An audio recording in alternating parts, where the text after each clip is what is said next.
DJ Cale.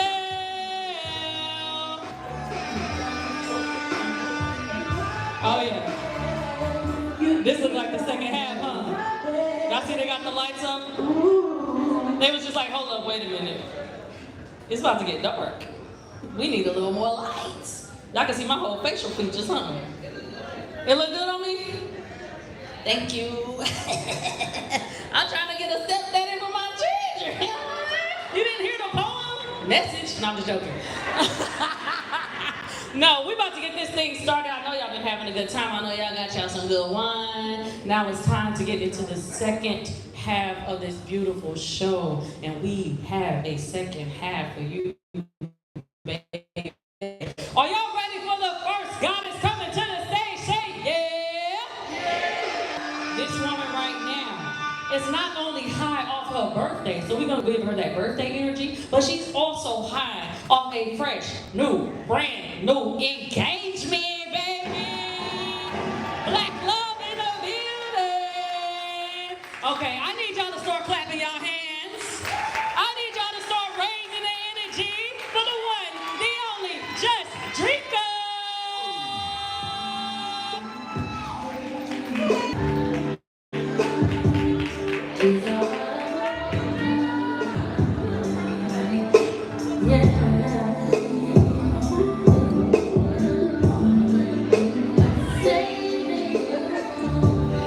They will put these bright ass lights up here when it's my turn. Hey y'all, hey. How y'all doing? Y'all doing good? Y'all look beautiful. Thank y'all. Thank y'all so much. Oh, don't do that. Don't do that. Y'all making me more nervous. Don't do that. But I appreciate it. Love is a beautiful thing. Give it up for black love. How many of y'all got told y'all was pretty today? Oh, y'all. 6 kids later, my pussy still tight, trying to grip hold to the innocence that was stole from me.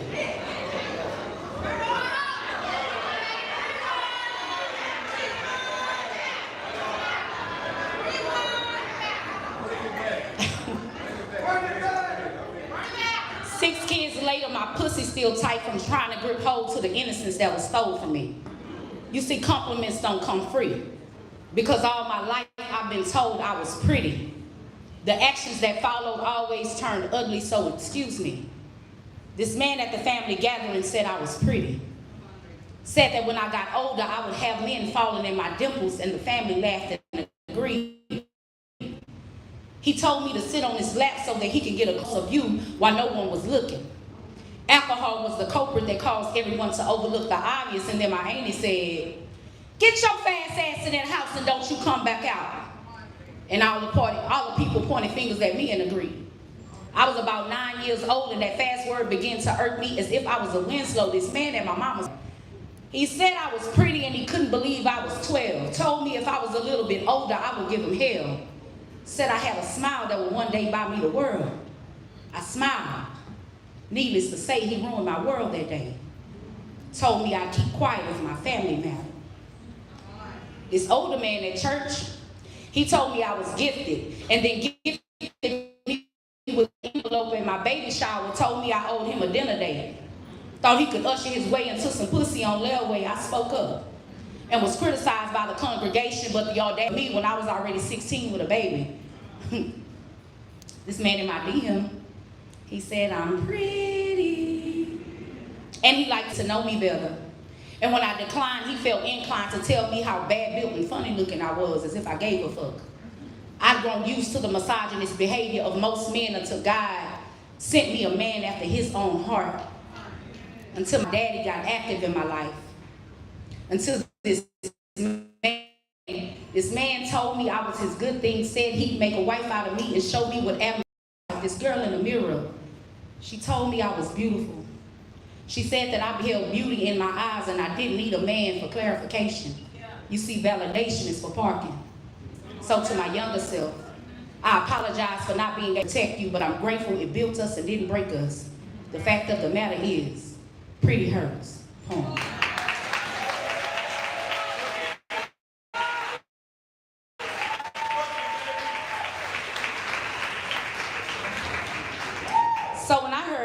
the title of the show, God is a Woman, I kind of felt like, you know, it was time to be more vulnerable. Like, I know if you know me, you know I talk my shit. But I wanted to be a lot more vulnerable with y'all. So some of y'all may know this about me and some of you may not, but let's go.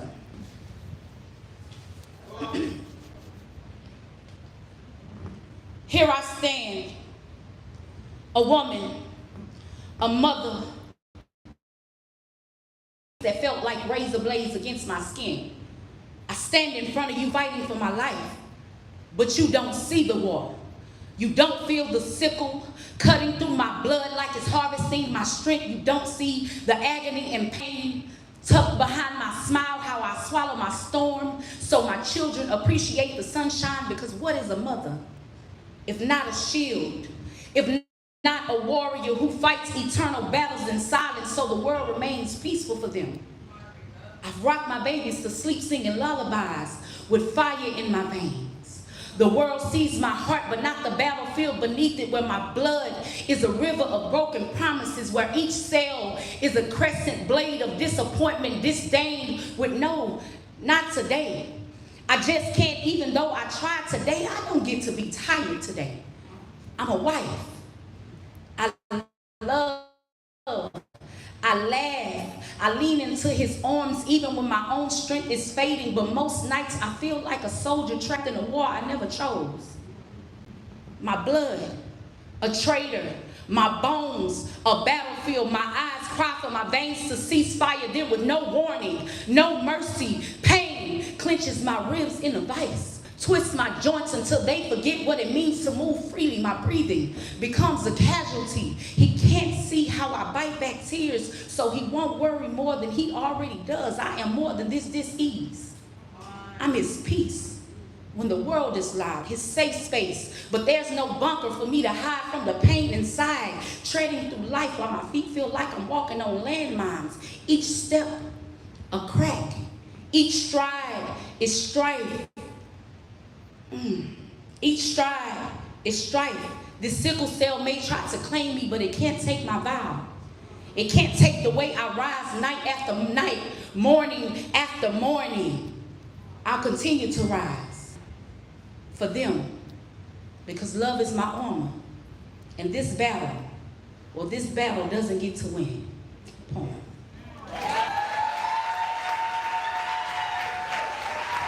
Okay, I got one more. Y'all enjoying it? Yeah. Okay. So when you go through all of that, as a woman, we tend to become quiet. We tend to become silent. You know what I mean? We don't want to speak up as much. So we fight with ourselves about just shutting the fuck up about it and dealing with it. You know what I'm saying? When my voice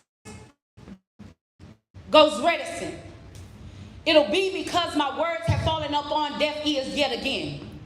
Silence is a familiar place because for years I sat quietly behind the walls of fear, love, and dedication. So when my speech becomes impaired, vocal cords crippled, please don't try to force me to speak, because we all know that talking has never been my strongest suit, but I tried with you. So when my heart goes cold and hard like a rock, just know it's because I attempted to melt the pieces back together, using the warmth of your touch to mend and mold a heart that's been broken beyond repair. Therefore, it'll never be the same again. Does loving me feel like it's stuck between a rock and a hard place? Because of hard days, evidence of the bricks I've used to build walls lay dormant on my shoulders, and when the chips fall, they hit the ground like boulders, like earthquakes making the ground shake. Although I'm good at building up people and things, my unspoken words have been known to break hearts. So maybe it's just best for us all that I stay quiet. My first wall of defense has now become silence. Brick by brick, I'm rebuilding the walls I allowed someone to demolish with what I identified as love, attraction, and words of affirmation turned turmoil, betrayal, and words filled with hatred. Interior walls sheetrock with a solid foundation. I assured them my heart was pure, with no guarantee of reciprocity, so I tried to cash in on the love refund. Reticence never served a purpose here. So now I speak up. And I gotta show you exactly where you got me fucked up. Roller coaster rides, known as relationships, be it lover or friend, become a seesaw. Just too much going up and down. Lately, there's nothing merry going around. First stop, I dip out. My feelings are no longer your playground. I'm pushed to the limit. When I was quiet, I let shit slide, and now I'm ready to swing on anyone that steps to me sideways. Now I got you reminiscing on the quiet days. Standing boldly in who I am today, not who I was. I'm not timid. I was actually trying to protect you from the beast in me. Home.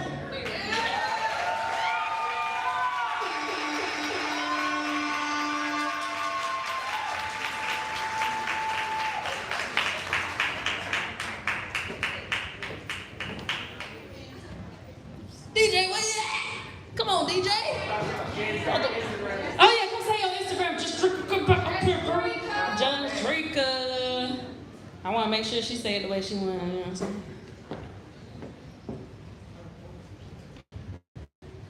Okay, y'all. Y'all can follow me on Instagram, TikTok, all of that. Just Drika, JUSTDRICKA. I have merch on the table as well. I don't want to go home with it, so y'all come holler at your girl.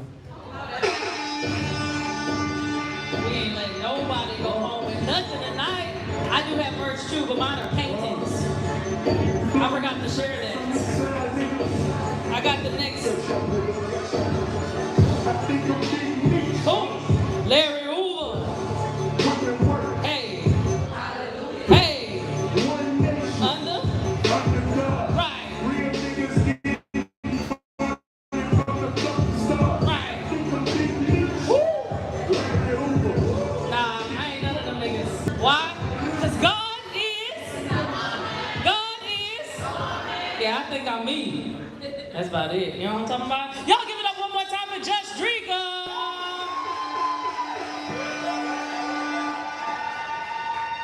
Now, I'm always going to ask the women, like, hey, what would y'all like me to say? And I have to give this bio. It is a beautiful bio, and I need y'all to listen up because this next poet about to come to the stage is going to bless y'all. This woman right here hails from Chicago. Chi-town in the building. Chi-town in the building. Right. I don't know y'all actual sound. I need to learn that. Because you know, like, in New York, it's yeah. Okay, I hear some yeah. I don't know the Chicago sound. What is it? Y'all just start swing out? Y'all just start swinging out? Okay. She is regarded as the mother of the South Side for her community and mentoring efforts with Chicago's youth through poetry. Vital brand. VITAL. Vulnerability, integrity, transparency, authenticity, and love are not just the staples of her brand, but the staples of her being. Shared the stage with artists such as Common Sense, Jasmine Sullivan, Talib Kweli, and called to speak beside revolutionaries such as Angela Davis, Chairman Fred Hampton, and Barack Obama. You are now clapping. You are now raising the energy for the one, the only, Cale the Poet. Let's go.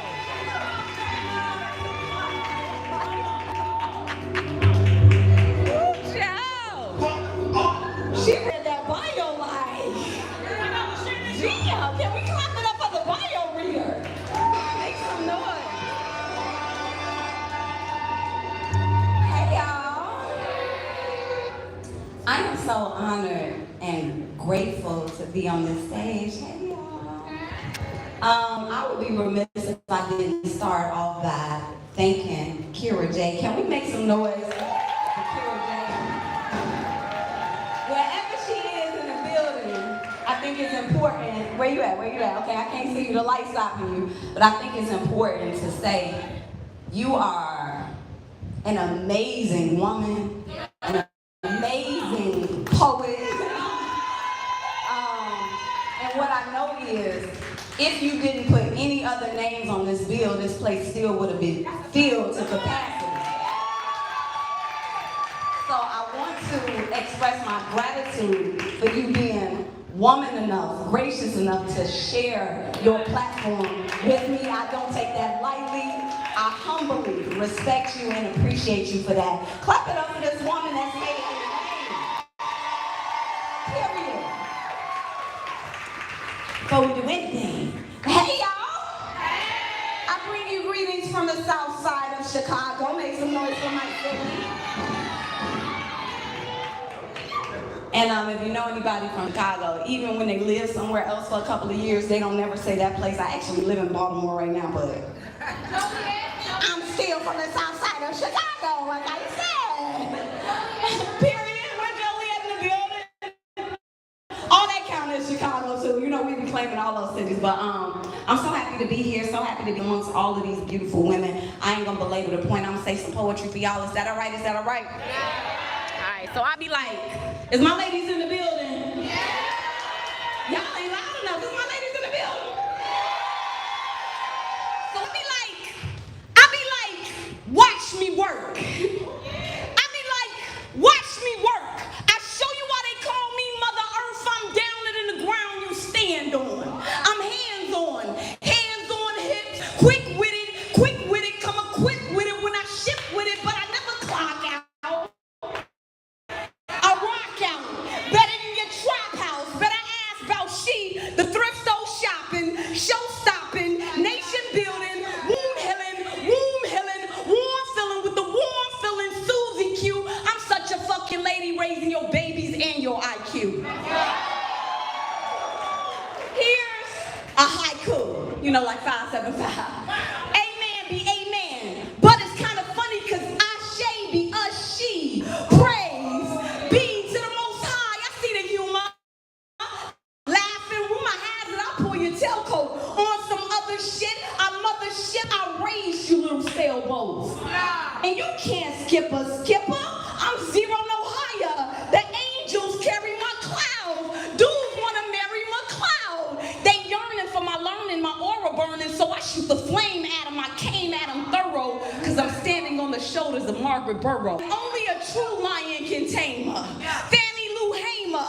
Never forget who nannied you strangers. They say we in danger. Say we in danger. I say we end danger. I be that educated black woman, and I be outside like Batwoman, the goddess of Gotham. I got the gods out the gutter. I got them in line with new liners by the daughters of the water. I write out the line. I'm out the lines. Try to decipher mine. That'll be the first time you get a cipher from a line. I'm that refined fine. That refined fine. That refined fine, like God made me cute twice in one lifetime. I mean, really.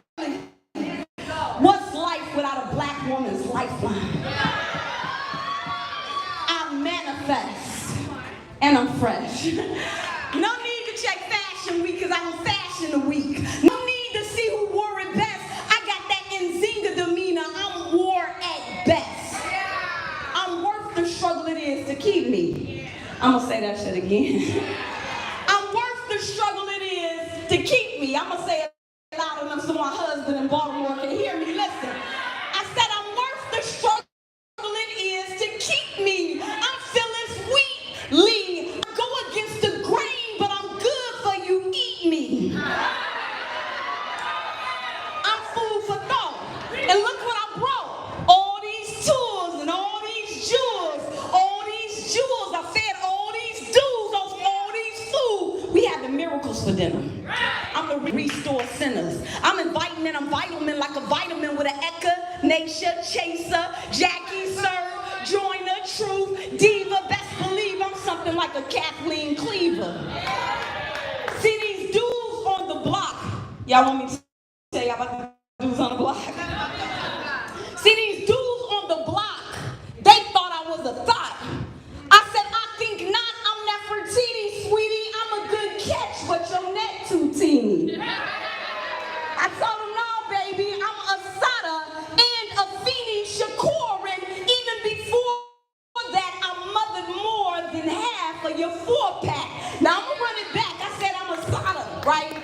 Asada Shakur is what we call an ex-political prisoner, right? A woman from New Jersey who wasn't given a fair trial in the United States, and right now she's in Cuba. They got a $2 million bounty on her head, and she's what they call a shoot-to-kill target. One black woman. I said, I'm Asada and a Feeney. We know who a Feeney is. Shakur, and even before that, I mothered more than half of your 4-pack, 2-pack, Tupac. Anyway, need more facts? Okay, cool, listen. I done raised a plenty of fellas on Winnie Mandela. I'm Stella with hella grace, no biggie, just hella faith.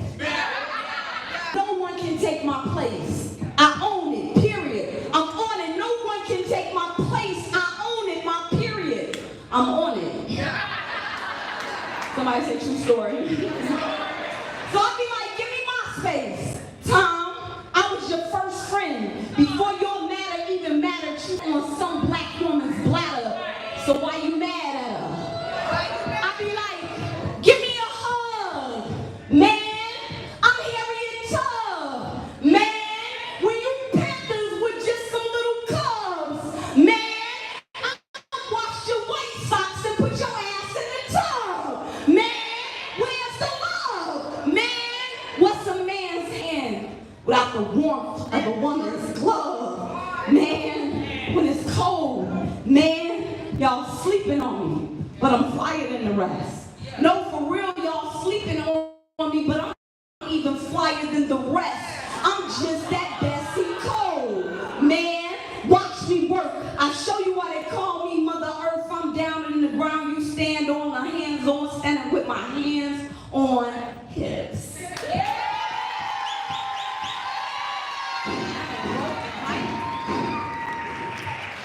I done broke the mic. Hey y'all in here? Let me figure this out. Let me see. Somebody come. Okay, boom. I got it. I just need to lift it up a little bit. So man, you told us to wear white today. I am so into colors and I believe in what colors represent. And white is always purifying, right? But white also symbolizes a new beginning. And man, how scary are new beginnings? Some of us are in the seasons we're in right now because we're scared to take that next step into a new beginning. Right. And some people look at colors and the things that you wear as just things that you do, but everything can have intention. You can choose to restart your life whenever you decide to, whenever you wake up and decide to step into that. And sometimes the clothes just help you reflect that. Yeah. But new beginnings. Asking God to do a new thing. But you refuse to do new things.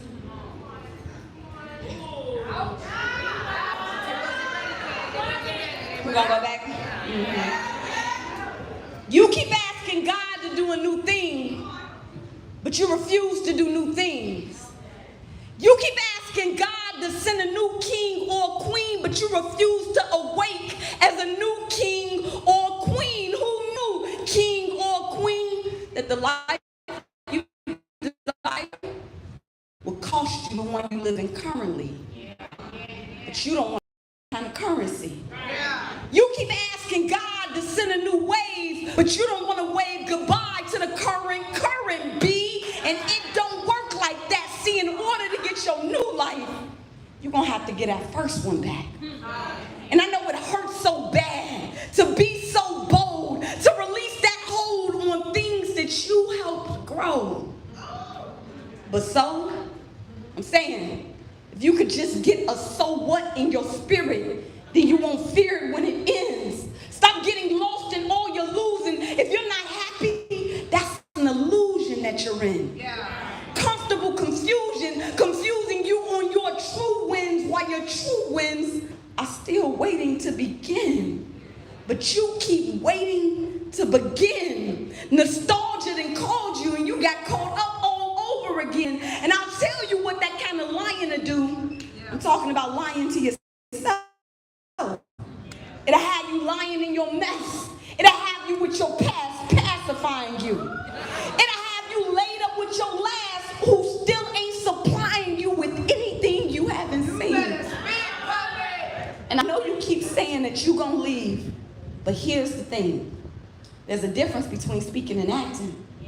And I know you don't want to be alone no more, but that there ain't your home no more. You rearranging furniture where you should be packing. I hate to be the one to tell you, baby, that ship has sailed. You the captain, but you capping. Refusing to let anything new happen. How unhappy we run to the reruns, because deep down inside we love what's happening now. You gotta be a certain age to get that line. It's the story we know best. But if you never separate from your now, you never get the chance to know your next. And I know that kind of naked ain't an easy thing to do, especially when you're still a virgin to that greater version of you. But let's be real. Them clothes don't fit no more. Your circle don't fit your goals. You got friends just as envious as your foes. Deep down in your soul, you already know you can't stay where you are. You've been pleading with God. Every morning you get up and get dressed. You know in your spirit you too genius for that job. Too much of a creative dreamer to be put inside a box. But if you keep doing what you've always done, you're going to keep getting what you've always got. You letting them habits. You think you owe something to the old you. Meanwhile, you got businesses brewing in your belly. You got gifts growing in your gut. You got talent on the tip of your tongue. Tired of being hushed, potential untouched. If you would just jump. Your husband or wife is waiting on the other side of your goodbye. Your brand new life is hiding right behind that thing that you won't try. You got generational curses to break. But you in the worst kind of fight. It's you versus your faith. And they say you miss 100% of the shots you don't take. So why not get drunk with your dreams? Don't you know there's no such thing as safe? And your self-esteem can't wait. And neither can your mama. Imagine the honor it would be her seeing you do what she never had the courage to. Let me tell y'all about my sweet mama in Chicago. My mother grew up with low self-esteem. She was severely teased about her skin complexion, her hair, everything about herself. My mother wanted to be an actress. She wanted to be a woman that graces stages. And to this day, when she sees me, and she sees me this right here, I can't explain how she looks at me. Imagine you doing what she never had the courage to. Imagine your daddy vicariously living through you. I told my girls in the car today, the last time I was in Houston, my father was transitioning. Before I left Chicago, we had to take him off life support. And I was gonna cancel my shows, and my mother said, this is my husband. They were married for 43 years.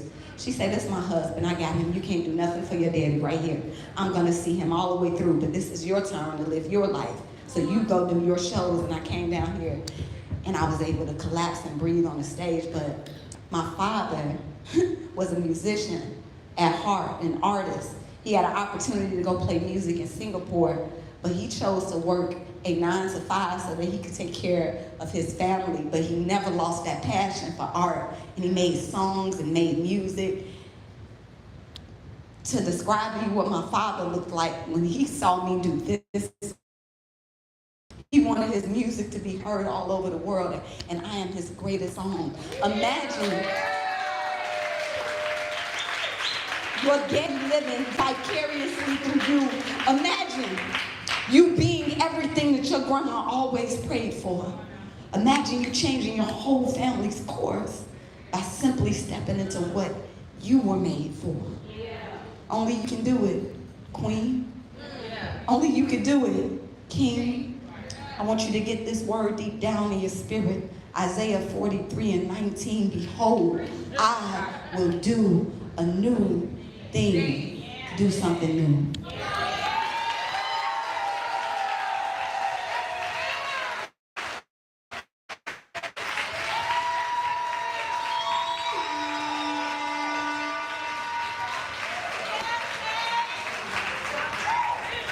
My last poem for y'all.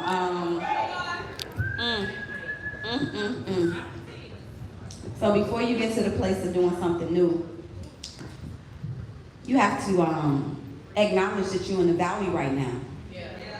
Some of us, we know this is not our season right now. Right now you're in your reconstruction season. You're in a cocoon right now. And this poem is for you. I want you to take this all the way to the heart. I wrote this poem off a prompt my good sister Rebecca Dupas gave. Y'all, I can't wait for y'all to see her. Hey, you ever been underestimated while you were under construction? Somebody say, right now. You ever been underestimated while you were under construction? Because you was going through something. Folks around you on a high horse looking down on you. Ain't it crazy how life it'll clown on you? Especially when your circumstances get to playing circus. Have you in sideshow situations, damn near daily, Barnum and Bailey, trample like a trampoline, forget being shot from a cannon. You ever been belittled while you were barely battling to breathe? Forced to bite your tongue on what you knew about you? Be humble when you really wanted to scream? Like, yo, I swear to God, I'm better than this. But you can't prove it at the moment. Right now, you stuck in your storm, ain't got no movement you can show. And folks around you keep telling you it gets greater later. Back watching God elevate haters. You better say it again. Everyone, you better say it one more time. Hey, you ever wanted to call cap on the creator? Yeah. No, for real. Can I get a witness? Anybody ever felt like the big homie wasn't really standing on business? I know I did. Yeah. Was this close to getting bitter. Didn't think God could go bigger. Then he got on his Kendrick Lamar and had to pop out and show niggas. So now, I'm living in answered prayers. Woo, hold on. And now I'm living in answered prayers. A mansion made from negative Nancy's and naysayers. And no, moments like these don't price. You won't find it in your bank account. I used to sob in silence and solitude. Now I get to think out loud. Yeah. He in the spots that they counted me out. Listen, I survived 100% of the days that I should have died. So every to go back and laugh in all the places that I cried. I drive by, my tears still tatted on the curbside. To those who previously needed prescriptions to see my potential. They just became an influencer. Why they act like they don't know I always been influential? That's why I cackle in the face of those who said I didn't have the credentials. Those the ones that love to share the viral video. They used to giggle, now they so giddy, y'all. Favorite funny as hell. And I got so many jokes. Did you hear the one about the last being first? Yeah. Did you hear the one about the black sheep being the one to break the generational curse? God gave me humor for all of my hurts, so now it's deaf comedy.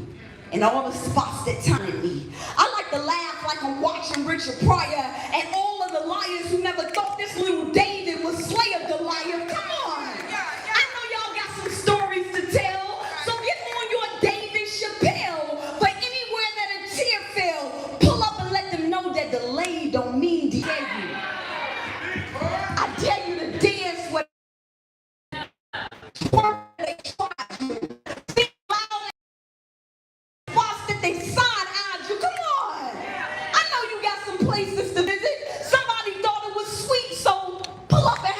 nickel with nickels. I want you to go back to the aid office where they gave you hell. Yeah.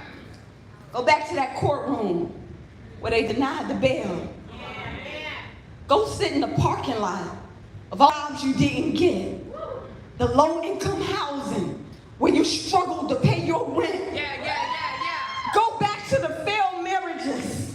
The doctor's office where you got that diagnosis so you had the miscarriages. Anywhere you felt shame or embarrassment, go back to that classroom where the teacher said you wouldn't be shit.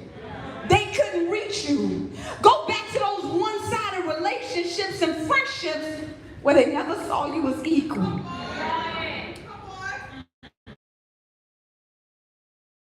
I need you to pull up at that cemetery where you had to bury all of your people. Somebody was grinning while you were grieving. They thought that pain was going to keep you. They was having themselves a good laugh at the repast, making a plate. And yeah, I can relate. Oh, that's why I love to see the look on their face.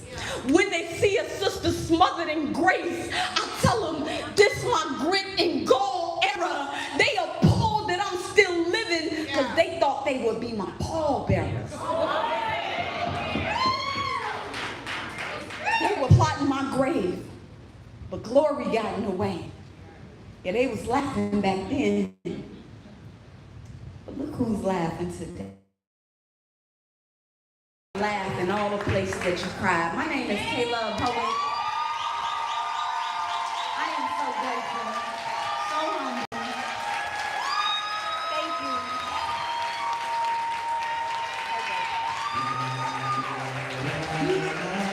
Till I get my money right. I had a dream I could find my way there. When I woke up, I put that on a necklace. I told God I'll be back in a second. Man, it's so hard not to act reckless.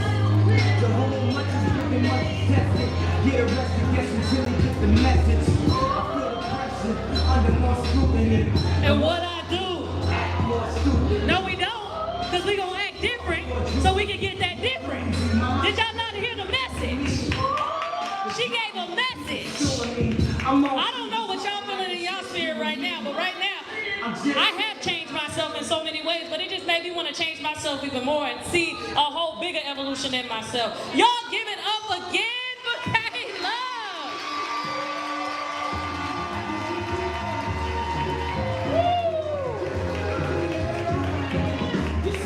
One.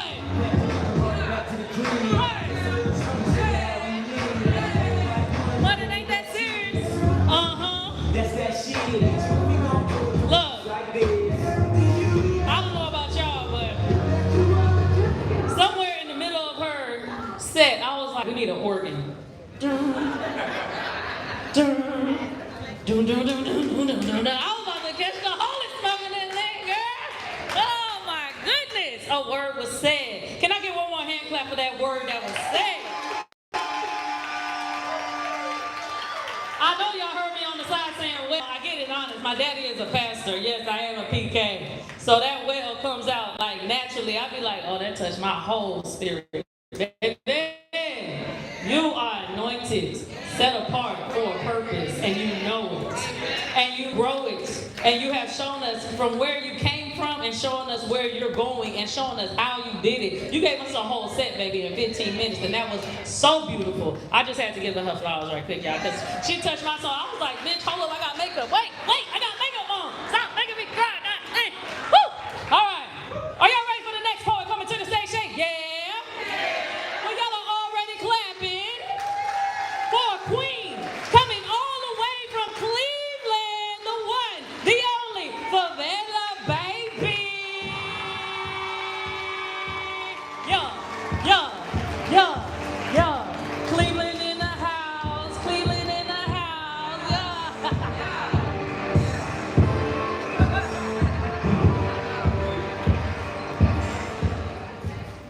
I needed that so bad. I'm in here, Granny's baby right now. So she got me on the whole detour because I had my whole plan, and then I heard her. I'm like, okay. So last year I had asked God, I said, to do something new in me. And he tore me down. He leveled everything out. And I was talking to the cleaning lady in my apartment, like, Miss Carol, I feel like I'm being torn down right now. She said, well, did you pray about it? I said, yeah. She said, well, don't worry about it. If you're gonna worry about it, quit praying. I had to realize that you can never build a mansion on top of a bando, so my infrastructure was not properly supported. God had to do a new thing in me. I had to be patient for it. Prayers don't ever get answered the way I think they is. And even now I ask, like, God, turn me up. And here I am.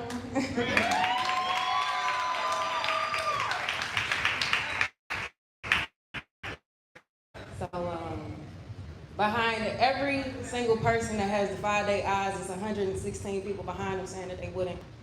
Projecting onto them all the things that they couldn't.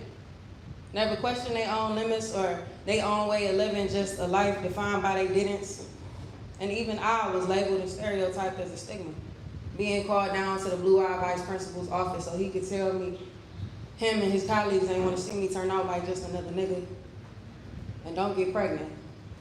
As if to imply that the beginning of a life would mean the end of mine is propaganda I ain't buying. The whole time I was sneaking out of detention just to make it to my appointment at the clinic. And the man that had been putting his hands on me that did it, he ain't want to give me the money for it because he said I would go to hell as if we wasn't already sinning. I miscarried before class. Lord knows I would be protecting my child from her father if I didn't. Behind every single success story is at least 106 pages worth of pain. Of a father uninterested or a mother that don't care what you became. Or the boyfriend that's always naysaying, or the church member saying that what they got with God is real and you must just be fake praying. Or that boyfriend that's always sneak dissing. Or that group of people that don't never use their own voice but swear up and down we listen. Or the people that mean well, they just scared, but the first time they got knocked down was a heartbreak that they never repaired. I'm telling you, behind every single success story, it's gonna be 116 people tell you all the things that you couldn't. But just because they talking don't mean that you shouldn't.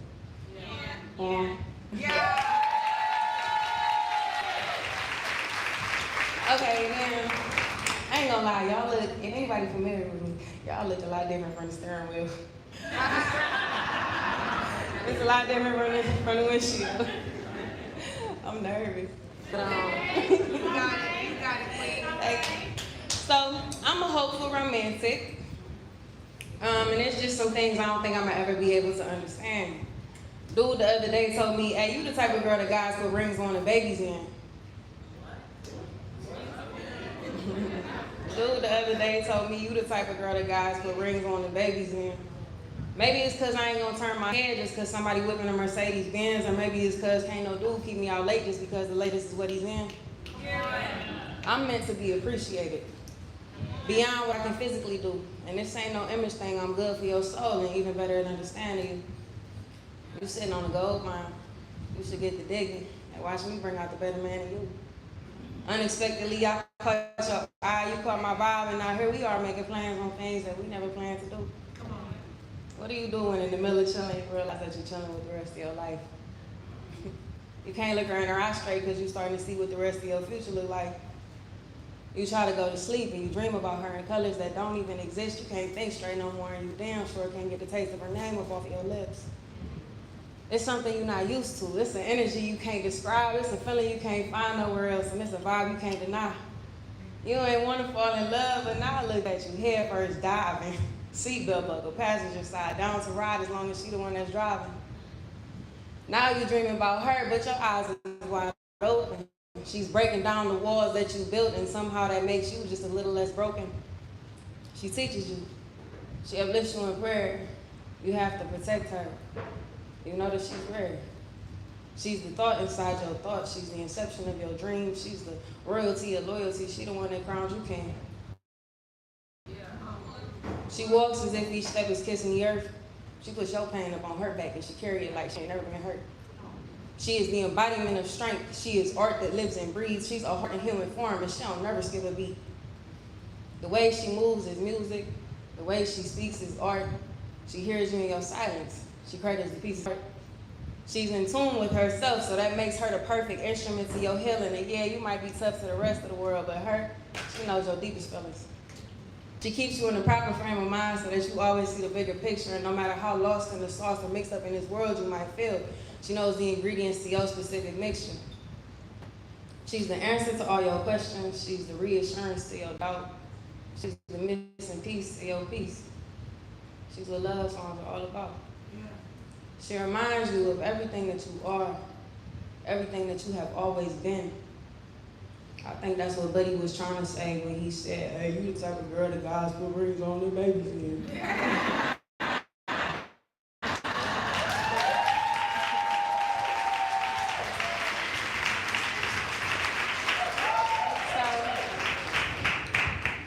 I have always just had my head in clouds. I'm more interested in what's going on in the sky than I am what's going on down here.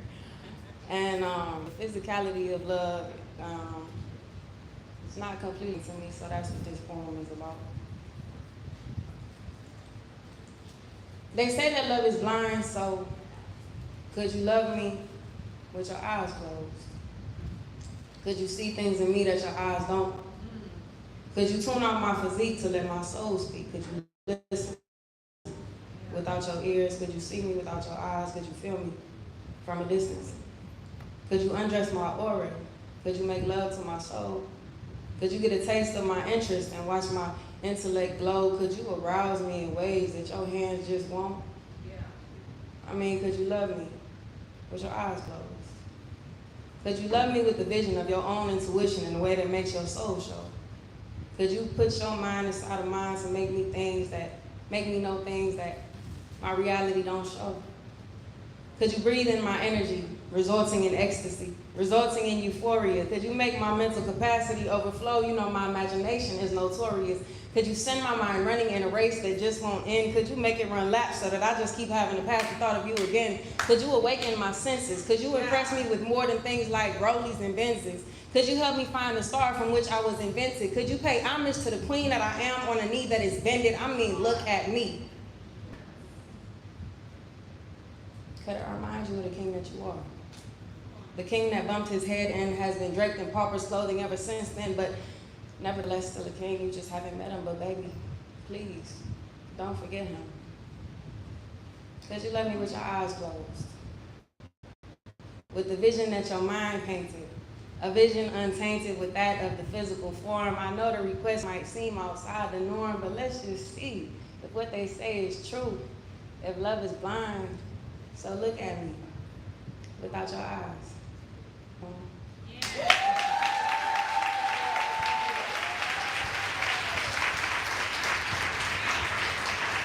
Okay, so God is indeed a woman. And I was telling y'all, I be in the clouds. So on my flight today, I was like, yeah, Karen, God is a woman. Now that I'm up here in these clouds, I get it. So y'all gonna have to bear with me, but I wrote this morning on my flight.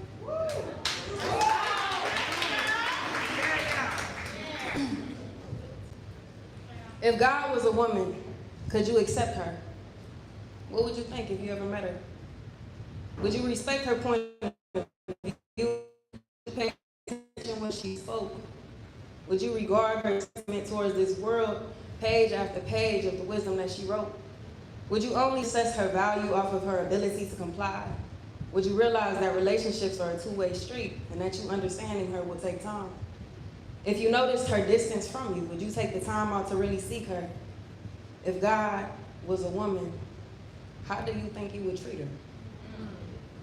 Would you hold yourself in the esteem that she sees you in, or would you accuse her of having impossible standards?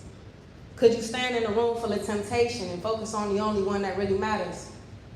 Would you spend the block for her and every inevitable transgression? Would you praise her for your blessings and in the same breath curse her for your lessons? Would you only speak to her in your desperate time of need? Would you ignore her advice and observation, or would you take honest heed? Would you pursue her relentlessly? And if she asked you to be patient, would you leave her on red? If she revealed her dreams for this existence, would you call her crazy, or would you help cultivate them instead? Would she be worthy of your flowers? Would you see her fit for your effort? Could she trust you with her love, and if she was falling, would you catch her? If God was a woman and she came to you as a sister, would you see her as such, or would you think her love was inauthentic? If that same love was unfamiliar to you, would you blame her for it, which you're not used to and refuse to accept it? Would you jump to conclusions about her quietness, or would you take time to understand why? Would you invalidate her pain, or would you hold space for the fact that the same mankind she helped create is the reason for her cries? If God was a woman, would you respect her? How do you think you would handle her if you met her? Would you consider her valuable to lose? Would you only show interest for your own benefit or intentions that were vile? Would you ask her to send you nudes? Would her delaying your gratification be the reason you switched from holy to hostile? If God was a woman, would you getting everything you wanted be the only reason you love her? If she spent time in dark places with dark people, would you still recognize the light, or would you judge her? If all she ever revealed to you was her truest love and quiet protection, would you cast her to the side, or would you find strength in her essence? If you rarely talk to her, do you think you would stay loyal? If she asked you of your best, would you rise to the test, or would you accuse her of being spoiled? If God was a woman, would you love her? Would she value her existence, or would she reside in doubt of the people that she believes are above her? If God was a woman, would she tear herself down every time she passes a mirror? Or would she adjust her focus to understand her reflection in this world much clearer? Would she cling to environments that she knows she can't thrive in? Would she give herself patience and grace, or would she trust her own timing? Would she extend forgiveness to herself or hold mistakes over her head? Would she allow people to come to her, or would she continuously overextend?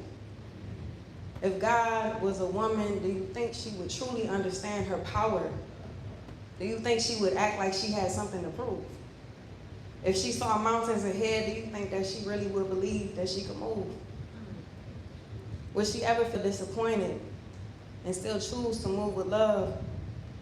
If God was a woman, do you think she would ever feel that she wasn't woman enough?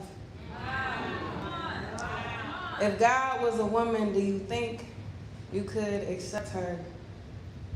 How do you think you would handle her if you ever had a chance to meet her?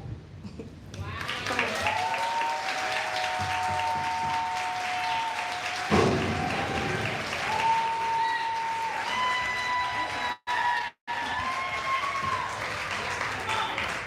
I'm Flla, baby. I usually be in the car, but Kira got me outside, so.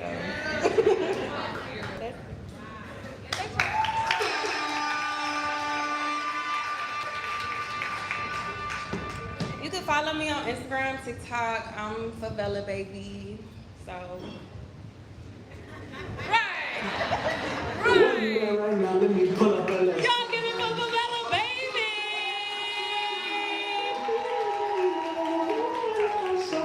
Oh my goodness, baby. Thank you for the vulnerability. And I felt you when you said, Yeah. you trying to get us ratchet? Soon as I just got blessed with them. God a woman, right? God is a woman. We are not a man.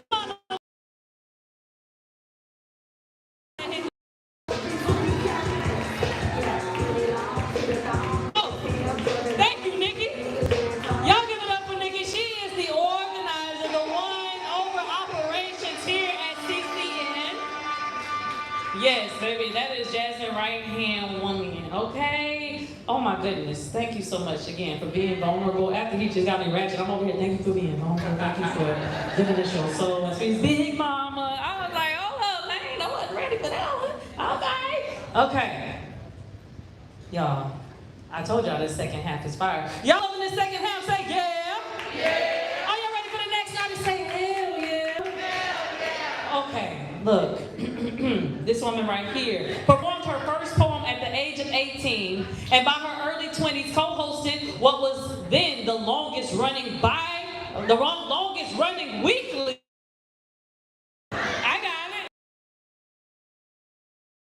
based in the DMV, Dr. Rebecca has been writing and performing for 20 years. 2 decades later, this multidisciplinary artist, known for her vulnerability, her relatability, is a Baltimore legend and a Renaissance Woman of the Year. Y'all already clapping? Already raising the energy for the one, the only Rebecca Dupas.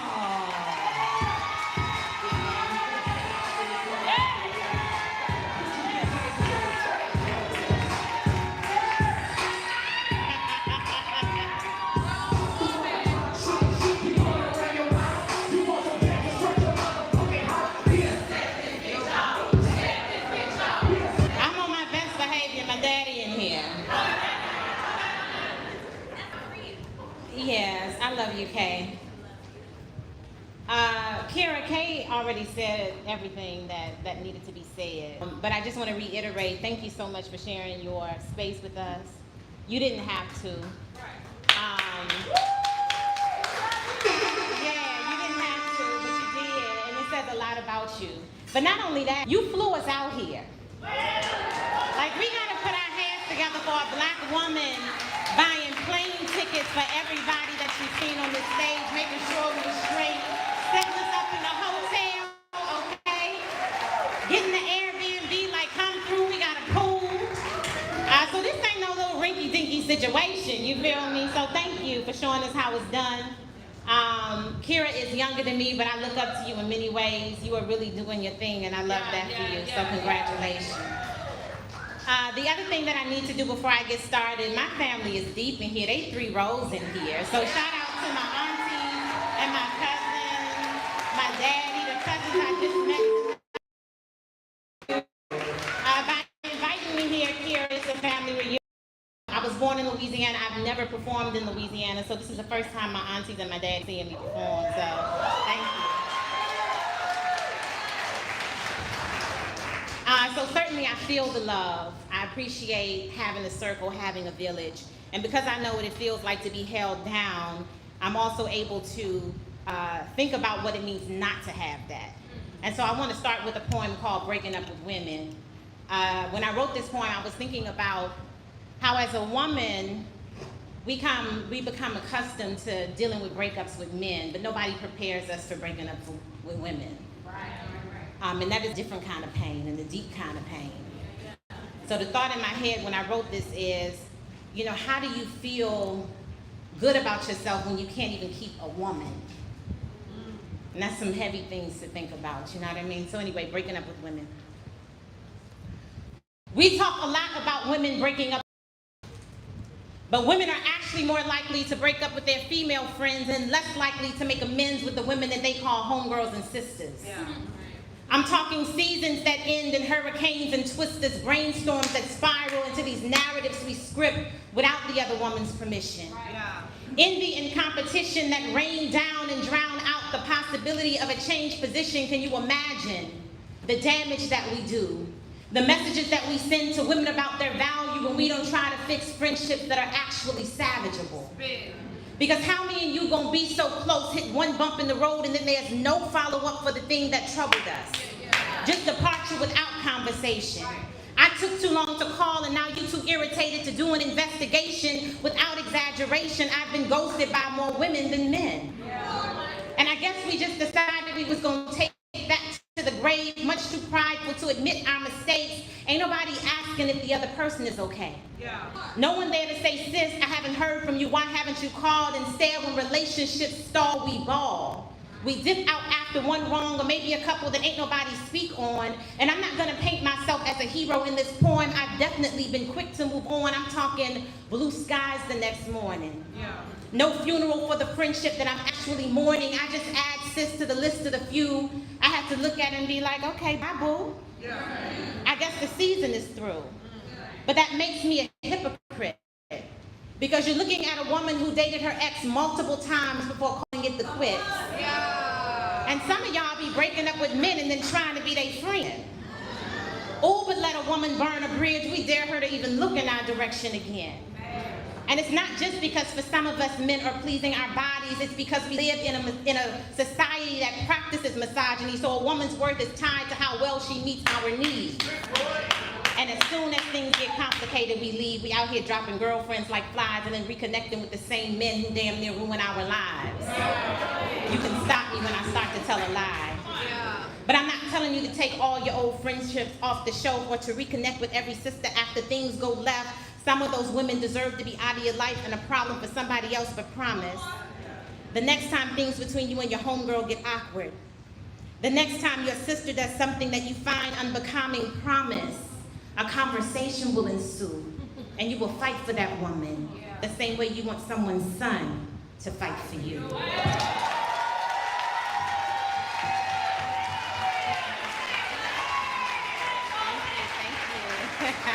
Thank you. Whew. I'm trying to be cute up here without my glasses. I know, put them glasses on, girl. I'm gonna have them on by the time I gotta talk to y'all. I ain't able to see nothing.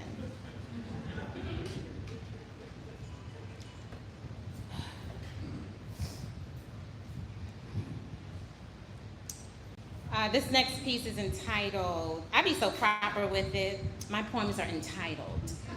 They're not named or called, they're entitled. This poem is entitled, How to Slay a Dragon. I don't even know how to lead into this, so we finna just get into it, okay?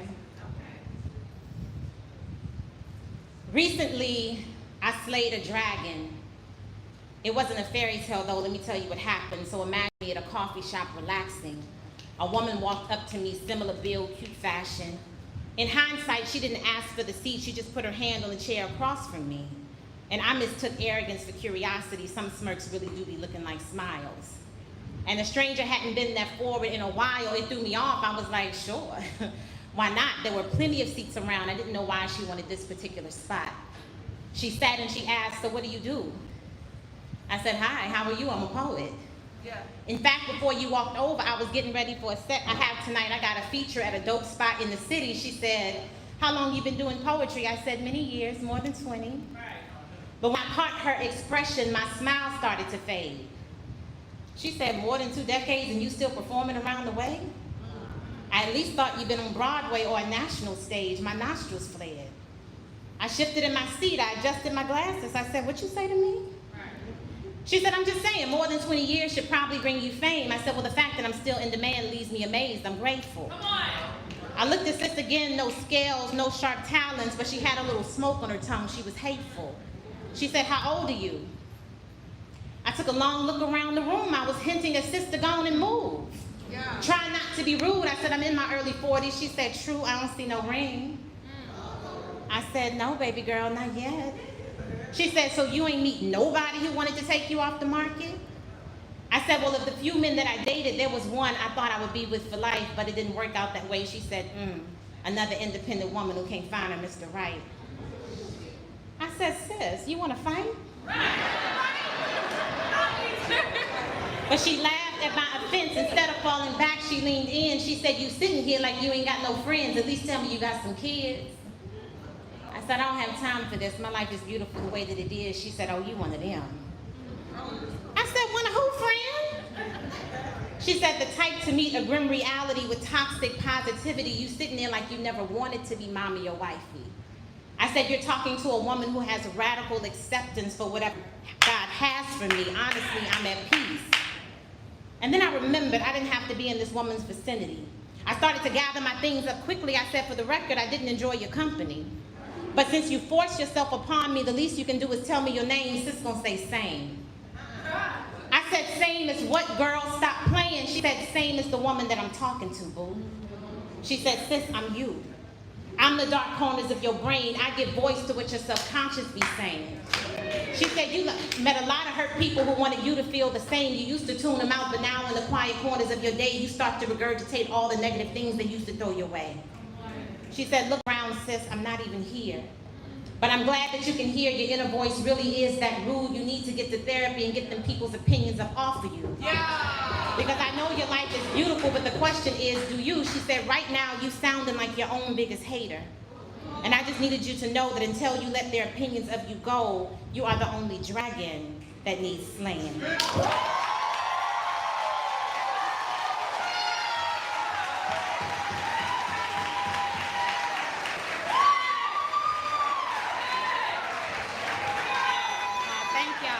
Thank y'all. Yeah. Thank y'all.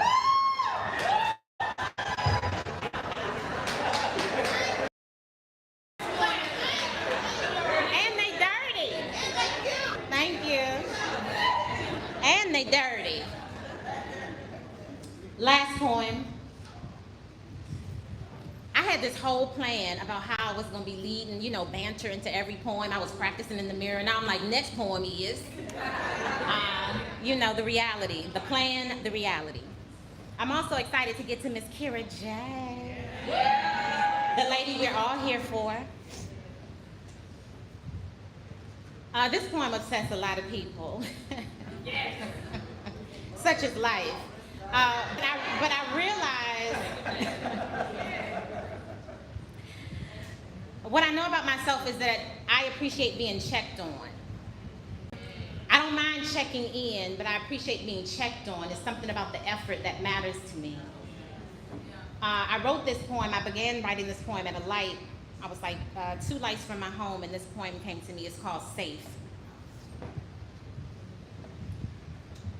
Brothers be asking me to send them a text to let them know that I made it home safe. And often I forget.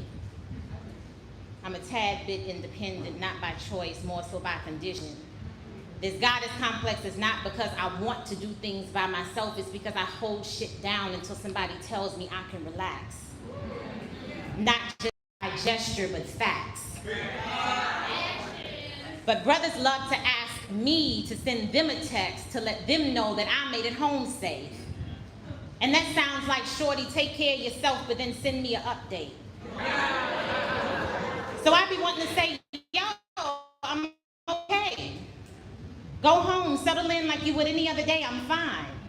Let's not pretend we need to be checking in all the time, because playing with my safety is like playing with my mind. And obviously I be out of sight and out of mind. It's like they see me and then they remember that I'm worthy of their wondering. As if my other 6 days don't need covering. There are plenty of nights that I get home after the street lights come on and it's business as usual, everybody carries on. But today, on a random Tuesday, somebody gonna pretend like they can't sleep unless they know that I made it home safe. And I promise you I want to appreciate it. But it leaves me deeply insatiated, be like, hey, I'm home. And they be like, good. And I guess that makes a man feel the way that a man should. And I guess that makes a man feel like I'm better protected because I sent him a text message. But here's the truth, God got me, I'm safe. I check in with my mom and them every single day. My homegirl lives 5 minutes away. My homeboy works nights. He's like, hey, let's talk along the way. Their care is consistent. But this little text message exchange will soon be non-existent. It's protection on the screen. It's not like you walk to the door with me or you talk to me on my long drive. So I'm home like, I'm alive. I'm home. Let's do this again in 17 weeks when you see me at another show. But if we talk in safety, you might want to know that there's a spider in the corner of my room. The trash needs to be pulled. I'm going to need some air in my back tire real soon. But yeah, me sending you a text is cool. It would have hit different if it was initiated by you. But if we talking honestly, you just gave an independent woman one more thing to do.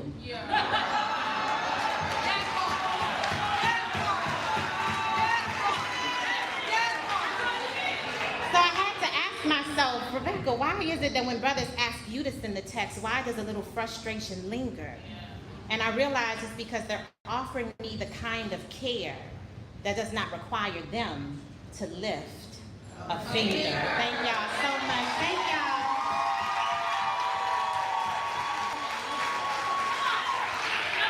Thank y'all. If we're not already connected, my name's Rebecca Dupas. Dupas. Definitely, I have t-shirts and for sale, so if you're interested, meet me at the table after the show. Give it up for yourselves. Give it up for Kira J.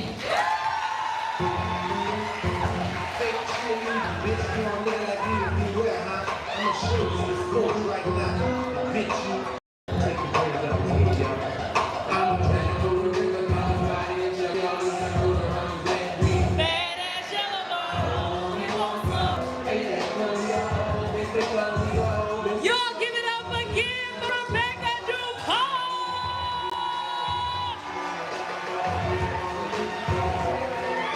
She left it here for you.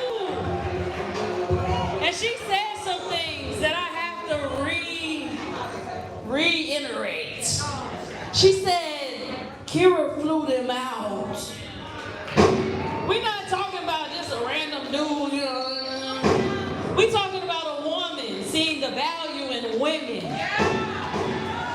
and taking from her own things that she's been doing. I know this woman. I talk to her every day. So one of the things that she said that she was so excited about was for her to work so she can give other women their value. This is not just a one, she's a mother, so she sees her child too, and she lets her child know her value as well as a woman that is going to be coming into this world. You know, she's just a little girl, but she's just like, I can do this, and I can do that, and I can do this. Like every time I get on the phone with her, FaceTime, she'll be like, hi, Miss Michelle, I'm here too. She's not just, you know, just here, you know, giving her herself. She is a full mother, and she always got somebody else's kid. I'll be like, who kid is that? And she'll be like, oh, that's my cousin's cousin kid. So I was just watching them too, you know what I'm saying? And I was just like, aren't you about to go on tour? Yeah, I'm about to go to a show, but I had to watch them because they was doing something too. She does not stop being a person that cares. And I just had to reiterate that because she was very, like, she was just like, I'm just so happy. She was like, you got to see the Airbnb. So I got to come to the Airbnb after this, T. Okay? All right, you know what I'm saying? I'm going to have to stop by and get me a little swimsuit because, you know, I'm an auntie that put my feet in the swim. I can swim, though. But sometimes I just put my feet in the water right now because I just got to retwist. You know what I'm saying? And sometimes I put the feet in the water and see how it go. But, baby. Y'all have been blessing me. Y'all don't even know. Y'all don't even know. Y'all been feeling. If your cup is being filled, I need y'all to start clapping right now. We have another amazing artist coming to this stage. Baby, before Kira touches this stage, we have one more artist about to touch this stage. And I am so excited because she is from a place that I love to go to for shows and to just get away from. You know what I'm saying? Just for a little bit. They got that good weather. Every day, you know, it never rains in Southern California. Okay? She hails from LA, a queen from LA. She also has her third volume to her poetry series coming out, Softing. You are already clapping, already raising the energy for the one, the only, love, speed.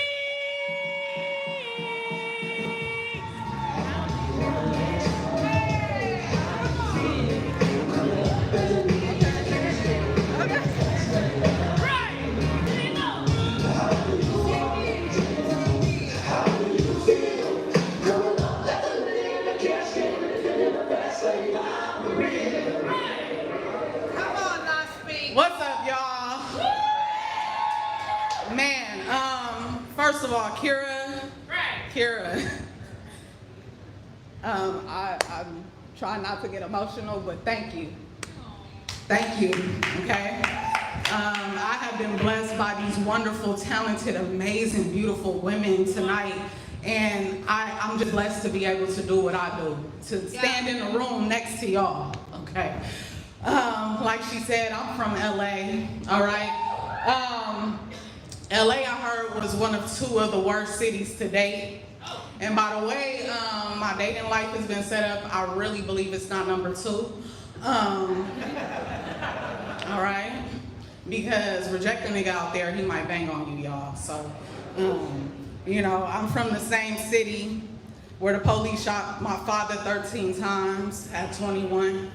I'm from the same city that made my brother felons, okay? And I'm from the same city where I also have been prospering, okay? I'm a UCLA, USC graduate, you know what I'm saying? So, I'm from the same city that thought it could bring me down, but I defeated the odds, okay? And I had to learn that my bark had to be just as loud as the dogs that I be around. So if I gotta slap a pussy ass nigga, I'ma make it look sexy. Yeah. If I gotta go hard on him, I'ma make it look sexy. Don't I? Pull up, pop out, air out, make it look sexy. But you can't take me out my element. I am not your bitch. And I could care less if Ross handed you 20 bags of money that still don't make you rich enough. Never enough to put a title on me and not claim it. I built myself up as a woman of God, equipped myself with an education, and didn't ask you to put shit on my payments. Yeah. And that's what you name it, bitch? Nah, bruh. Did you forget? We as in, we're bonded together, two birds of a feather. We as in, I am a part of your history. Overcame 465 years of enslavement. Being washed up and watered down with our faces scraping the pavement. Did you forget? I worked too hard to be degraded. Yeah. You mad? Because I set a standard and you don't meet the standard. And with that comes limitations. I mean, somebody has to challenge you to surpass basic. I mean, why a chick gotta be bougie just because I take pride in being educated? Yeah. Just because I called out the man in the mirror because I see the one in front of me faking. Just because I know the world is that much sweeter from the fruits of my labor, but you just ain't tasted, but you wish you could. Yeah. And you gotta know how to roast niggas out there too. You the nigga who threw his pennies in the wishing well and wished he would. Yeah. And now all of a sudden, all your homies behind you wanna put up a front like I owe you something. As if you just got all the bones and I'm waiting on somebody to throw me one. Now, that would epitomize what you call a female dog. One who would lay up under you and sniff your balls. But see, I'm not gonna be that one at all. I'm gonna be the one you learn your lessons with. Realizing you should have never acted foolish when your heart's crying out for me and I'm ignoring the calls, but I think it would be safe to say, since some of these men calling women out their names, you got more bitch in your system than we do. Yeah. Okay. All you need is some weave and I'll start calling you Eve and drop your ass off near the value. Some of y'all act too shallow, you see through. Not even deserving a queen like me to king you. So if I gotta slap a pussy ass nigga, I'ma make it look sexy. All right?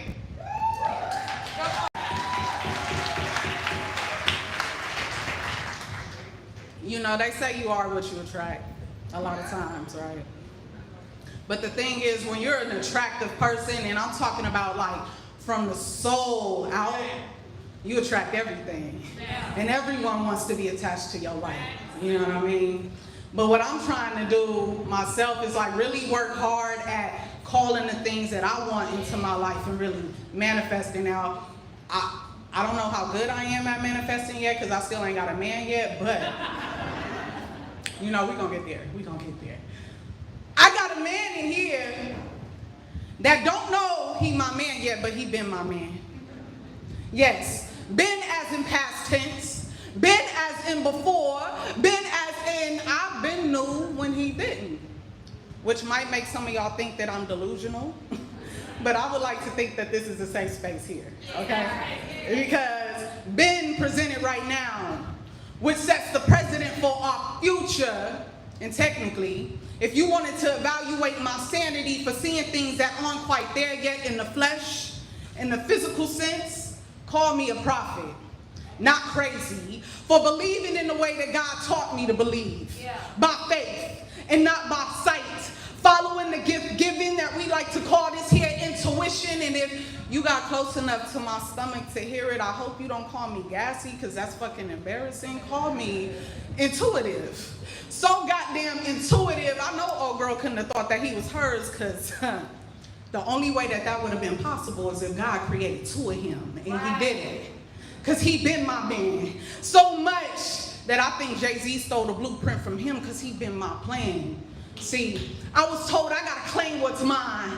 I gotta speak it out loud. I gotta be it as if it's the matter of fact right now. So other than having been his gift, his reason, his question, and his answer, I've been his wife. I've been the mother of his child. I've been the reason that some of y'all been lucky enough to see him smile. Sorry, not sorry. I've been that bitch. Yeah. So much I tagged that nigga and you could call him been it. Been my husband, been the father of my child, been the reason for this glow, this smile. I've just been waiting on him to get it. Okay, because this here is God designed, it's been written. Call it manifest destiny. I've been his home, I've been his peace. And quite frankly, what's been for me will always be, so it don't matter where he's been. It don't matter where I've been. As long as I know whose he is, I know exactly where I'm going with him.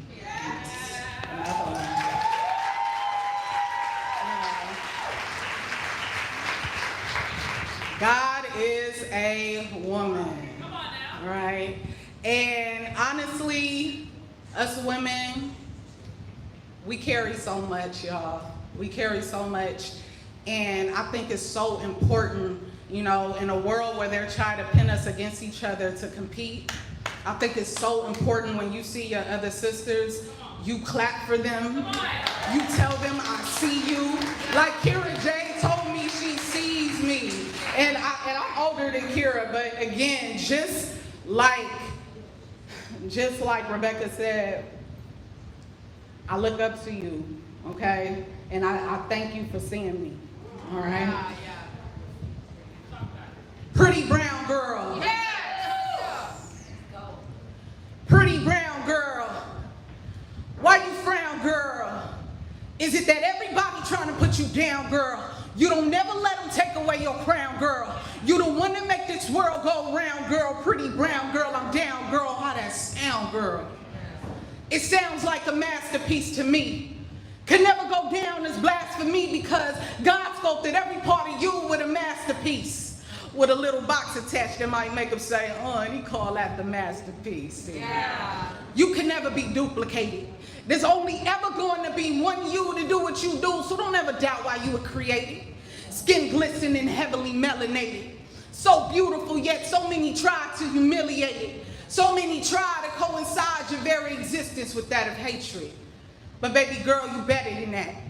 Baby girl, stand tall where you at. And if they try to give you hell, you just go ahead and give that motherfucker right back. Okay? And don't let them tell you something wrong with your curves or your little back fat. Because I'll be the one to tell you, y'all. A real nigga still want to tap that. A real nigga still gonna gift wrap that, and when you throw it back, still slap that, yes. Very much so a hot commodity. They paint invisible pictures of you because you walking around looking something like an oddity. Meaning they see you, queen, and I'm gonna wear this crown till they get tired of me. Take pride in being the oddest thing. Take pride in who you are like I take pride in me. And tell them you deserve the finest things because you're the finest thing. And tell them you're not enticed by designer things because you're the best designer's thing. Tell them lose all that cap and niggas knee.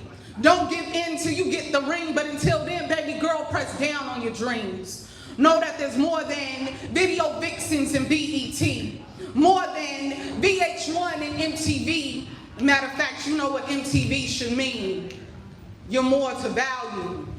Because you're valuable. Don't let these hater shades cloud you.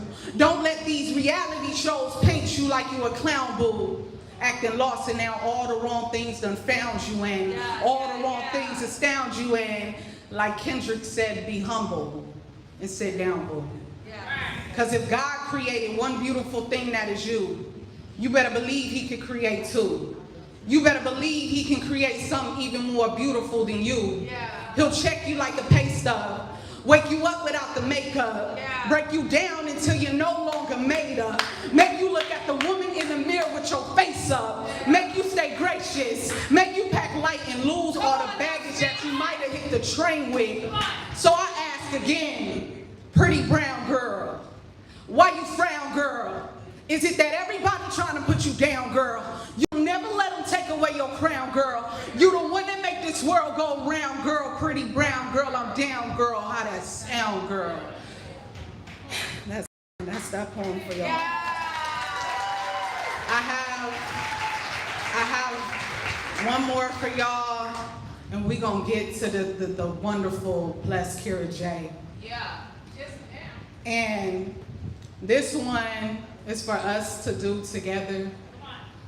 This poem, you know, we gotta shed skin, right? In order to get to, like Kayla said, though, that new version of us, right? We need to shed those layers, and it requires letting go. Yeah. And letting go can be a scary, scary thing. But every time you hear me say fear, I need you to say let go, okay? Y'all got me? Yeah. Fear. Let go. Fear. Let go. If losing control is what you fear, let go. If getting it wrong is what you fear, let go. If being alone is what you fear, let go. Don't fear. Let go. Lose fear. Let go. How you want to control things when you know you don't control things? And how you want to control these human beings when you know you can't control beings? If freedom is what you give, freedom will be what you reap. If free is how you live, free will be what you see. So let them be. Because I really believe that everybody got a choice. And I want to see and be to see one of them choices be me, if you know what I mean. All on their own.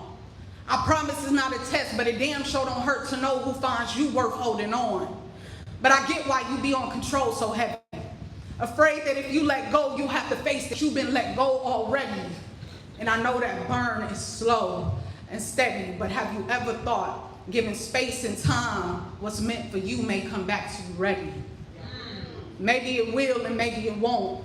But it doesn't determine your worth if it isn't you that they want. Sometimes our vibe be too big for the environment. And it doesn't matter if it's your job, your family, your friends, or your lover, you need to be where you're seen, and they make space to honor it. Because you're too profitable to be treated non-profit. Granted, they can't write you off because what you give requires them to reach deeper than their pockets. You're just somebody that everybody can't afford. And it takes a big person to know that they've been selling you short and should be giving you more and actually do it. They may have hired you for the job, but you're the reason why this place is steady improving. Due to your soul and your presence be the influence. But like clockwork, they expect for you to show up every day, despite deserving better pay, despite deserving being treated in a better way, but knowing that you ain't gonna make them go out their way to prove it. So some don't know the value in what they lose until they lose it. And baby, I understand you're scared to be the loss that no one ever regrets. So you settle to be the crash dummy that nobody ever thinks to respect, and you rather be accompanied by disappointment and have to feel the neglect. I get it. Sometimes it hurts to be alone. And you try to hold yourself to a high regard, in the way that people treat you makes you think that what you feel that you deserve is wrong. And I'm gonna tell you now, who gives a damn if it is? Because God designed us here. And whatever is meant because whatever it is, it is. But what do we say about fear? If losing control is what you fear, if getting it wrong is what you fear, if being alone is what you fear, don't fear, lose fear. And that's my time, y'all. I'm Flla Speaks Volumes. Thank you so much for having me. Thank you.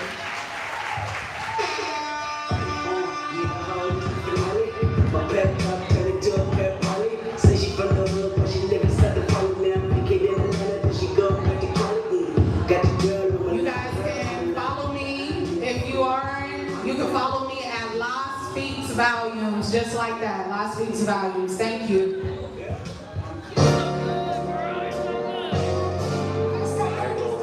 Y'all give it up again for Flla Speaks.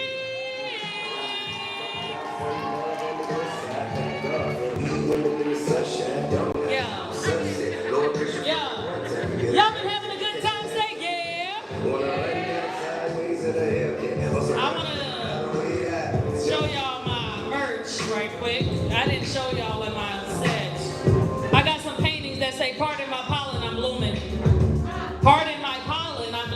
You heard all these artists talk about the way that they've been moving and the way that they've been transitioning. So I got some of these paintings. I got different ones, different types, 6 of them. It's whatever you want to pay.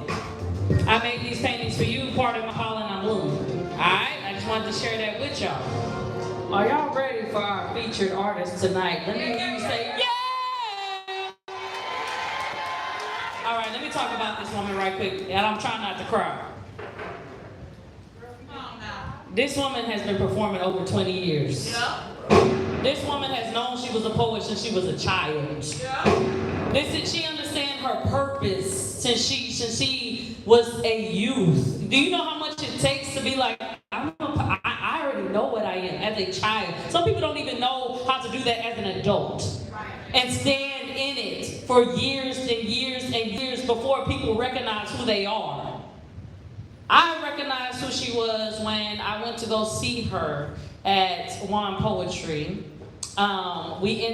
First she had posted me in one of her posts, and that's how I came across her, because I told people, you better find yourself before somebody else find you. You better find yourself before somebody else find you, because they got plans for you. You better have plans for yourself. And I was just like, who is this? And then I found out she was featured. And I was just like, I need to go see this girl, not knowing that she had been here for years. And when we met, I don't know if y'all have ever had friends where you just meet them and you see them and you be like, all right, we friends. Whoever is against you, I'm gonna fight them. I got one right here, my best friend, she's from New Mexico, okay? We've been friends since college. So when I met her, it was that same feeling where I was just like, all right, who we against? Who we gotta fight against? Because we are superheroes in this poetry business, and we gonna make sure that we sort out the niggas, okay? No, seriously, that's literally how I've been with her. And she'll tell me like, Michelle, you come off a little bit intimidating. So? As I should.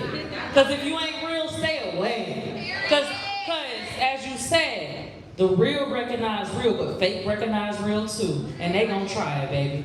Okay? And this woman right here has fought through so many things in her life to the point where she is a mother that literally takes care of her daughter all the time. She has a village. She has built a village out here in Houston. Her daughter right now is in Atlanta. Shout out to the beautiful Nyla, because she is always gonna get called out. I have to make sure she get called out, so we make sure we put her in there. You already know, T. Okay? I done seen this woman literally go create her own tour, make sure she creates her own books. Not only that, she reaches out to other people and says, you need to make a book right now. And I told her, you need to come make a video. So she comes to the studio and she says, you just recorded me, then you mixed and mastered me, and then me and Pirate Fame Visuals, I don't even know if, I don't know. He had Pirates in the building, yes. He is my co-director, and everything that I do and all of things that I film, he co-directs, and he makes sure that my editing looks great. After we filmed her piece, after we recorded it, we went in and she was just like, you just edited that so fast. And I was just like, yeah, I just learned how to edit. I just love to edit. I don't like asking people what to do. I'll be like, how do you do this? Okay, cool, I'll do it. You could just sit back. I was just like, okay, cool, bet. I said, I'm trying to make sure, because I believe in you, and I think poets should be signed by labels. Fairly, I think poets should be signed by labels, just like these other rappers and singers. And I was like, if you was a rapper right now shaking that ass, you'd be signed on the dot right now.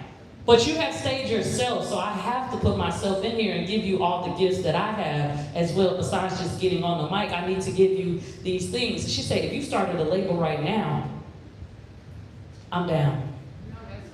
I said, what we waiting for, I guess, huh? We gotta stop waiting. I have a poetry label called Yellow Brick Road Entertainment. My grandma was named Dorothy, that's why it's called Yellow Brick Road Entertainment. My grandma said, stop looking for the whiz. He don't know shit. You know what I'm saying? Click your heels, bitch, you home. That's it. And we've been working on this album, and this album is brilliant. And when I say Kira puts her all in her work, this is her life. This is not just something she just comes up with just to catch you, just to get some clickbait, just to make sure you tune in or this, that, and no. Kira is giving you her life. And I am so appreciative to find, not only, she just introduced me to even more poets that give their life and put their life into what they do. And I'm tearing up right now, I'm trying not to tear up my way. But this woman right here has touched my soul, and I'm grateful to call her a friend. I'm grateful to call her a confidant. I'm grateful to call her a person that I also look up to. And I constantly, every day, be like, nah, I gotta do this right now, because Kira believed in me, so I gotta make sure that I'm doing what I'm doing. I need y'all to stand up. Ushers, close the doors. No, stand up. You are already clapping. You are already raising energy. But this God is coming to the stage. The one, the only, Kira J.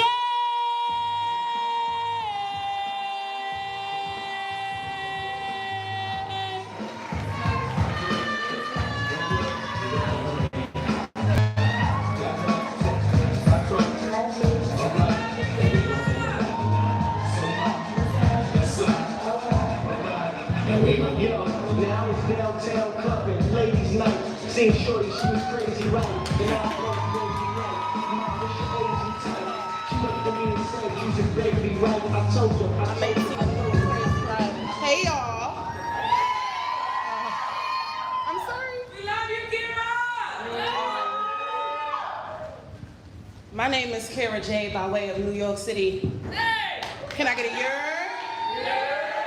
That means y'all are all honorary New Yorkers tonight. Say dead ass. That's what the fuck I'm talking about. I've gotten a lot of flowers tonight, and I appreciate it so much, but none of this would be possible without everybody in the room. Like Hov said, you could have been anywhere in the world, but you're here with me, and I appreciate that. It is Leo season. So I got a little bit of a roll call to do. Shout out to all my Leos in the building. We starting off with Big Drika. We got Lady Sarcasm, Jasmine CCN. We want to do some shit. I wanted to put together a show because I'm one of those people that I do a lot for my name, but I do it all for my genre, right? Everything I do is for poetry. So if what I'm doing is not pushing the culture of poetry forward, then I'm doing it wrong. Yes, sis. The reason why I constantly do open mics, even though I'm a featured artist and I performed in and out the country and all over the world, is because I know what it means that if I get on a platform and I go viral, then that gives every poet the opportunity to go viral and we go viral. My videos have been the first 1 million views on many platforms, and I'm like, yeah, bet. The next poet video that get posted after me, boom, that'll be 100,000, that'll be 200,000, and we keep building this because we deserve it. I intentionally wanted to do this all-female show. Shout out to us, shout out to all the ladies that agreed. I was in their DMs for months. Unfortunately, I couldn't find a female DJ, so shout out to Self. He's here.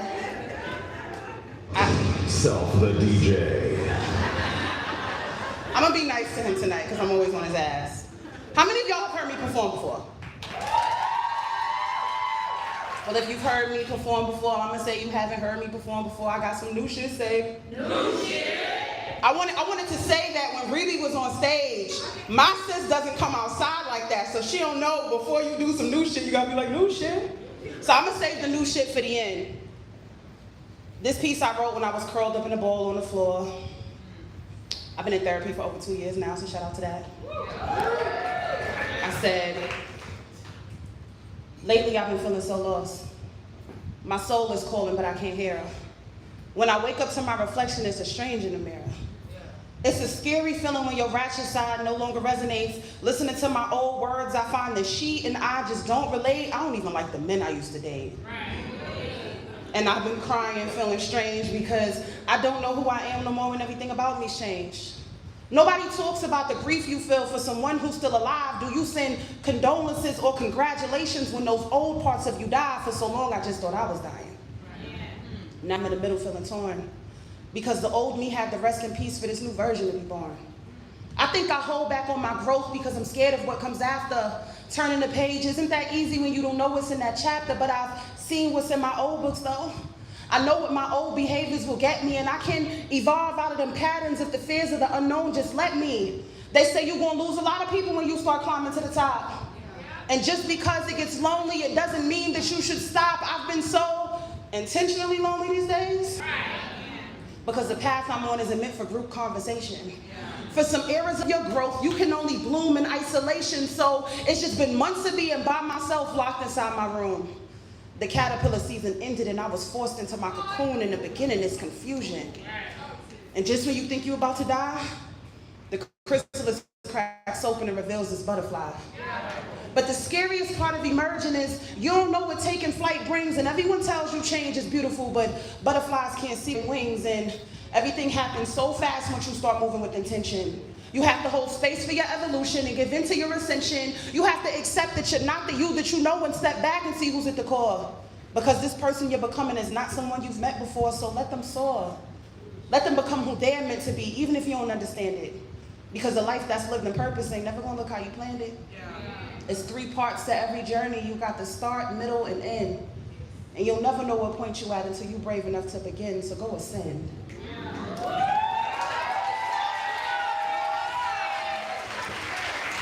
I've been deep in my ascension era, and quick question, how many people in the room consider themselves a good person? Raise your hand, clap it up, if you consider yourself a good person, right?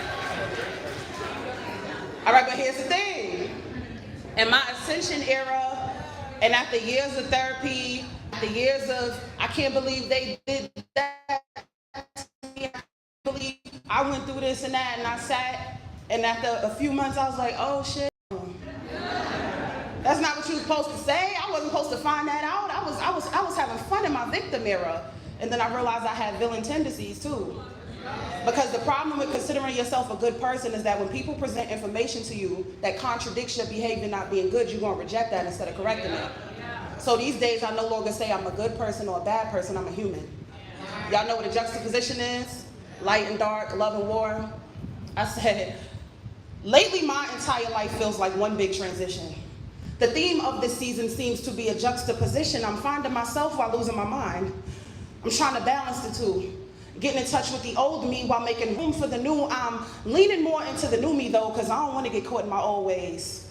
Trying to evolve while trying to heal is like finding good in a bad day. You see, the duality of the journey means ending things as you start.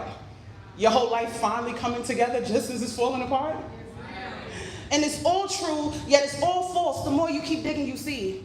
You ain't never been restricted, but you never been free. So emotionally repressed, yet you know when to fail, even when your behavior's fake, your intentions be real. You be the bright sunlight walking around with the darkest cloud. You be the life vest saving people in the waves that make them drown. You be the poison in the air and the antidote that gives healing. You be the hero of the village, but you also the villain. You be human. You be all that. You be the old and the new. You be the past and the future, because 2 things can be true. You be depressed and so happy. You be entitled yet grateful. You be the greatest parts of love, but you be so fucking hateful. See? What nobody wants to admit is life ain't a bunch of perfect behaviors you get to select from. As you grow, you also shrink. You hit both sides of that spectrum.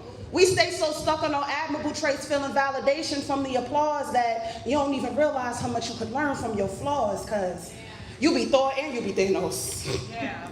You be out of control and so leveled. You be sickness, you be health, you be God and the devil. And the more you try to run from your lower self, your higher self stays trapped inside.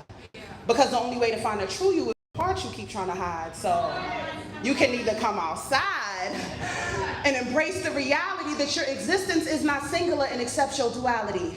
Because you are everything and nothing. You are the ground and the sky, a long life, a quick death. You are the truth and the lie. Ain't no such thing as good people or bad people. It's just choices we make. And what separates the two is often one big mistake. And if everybody is capable of making mistakes, then shouldn't we all judge less? Depending on the day, you be the relaxation of stress. You are not perfect, nor are you broken. In this world, we are so big and so little. You can't keep operating in extremes. You gotta meet in the middle. And the sooner that you do this, you accept the human condition that you're not peace, nor are you chaos. You're just a juxtaposition.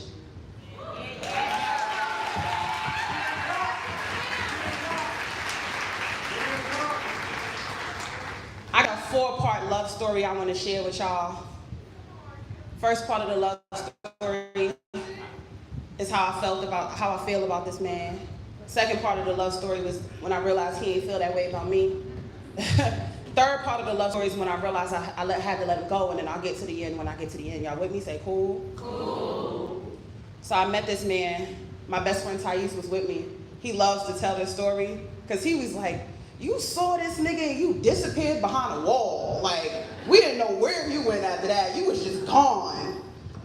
It was like some chemical shit. Like, y'all believe in love at first sight?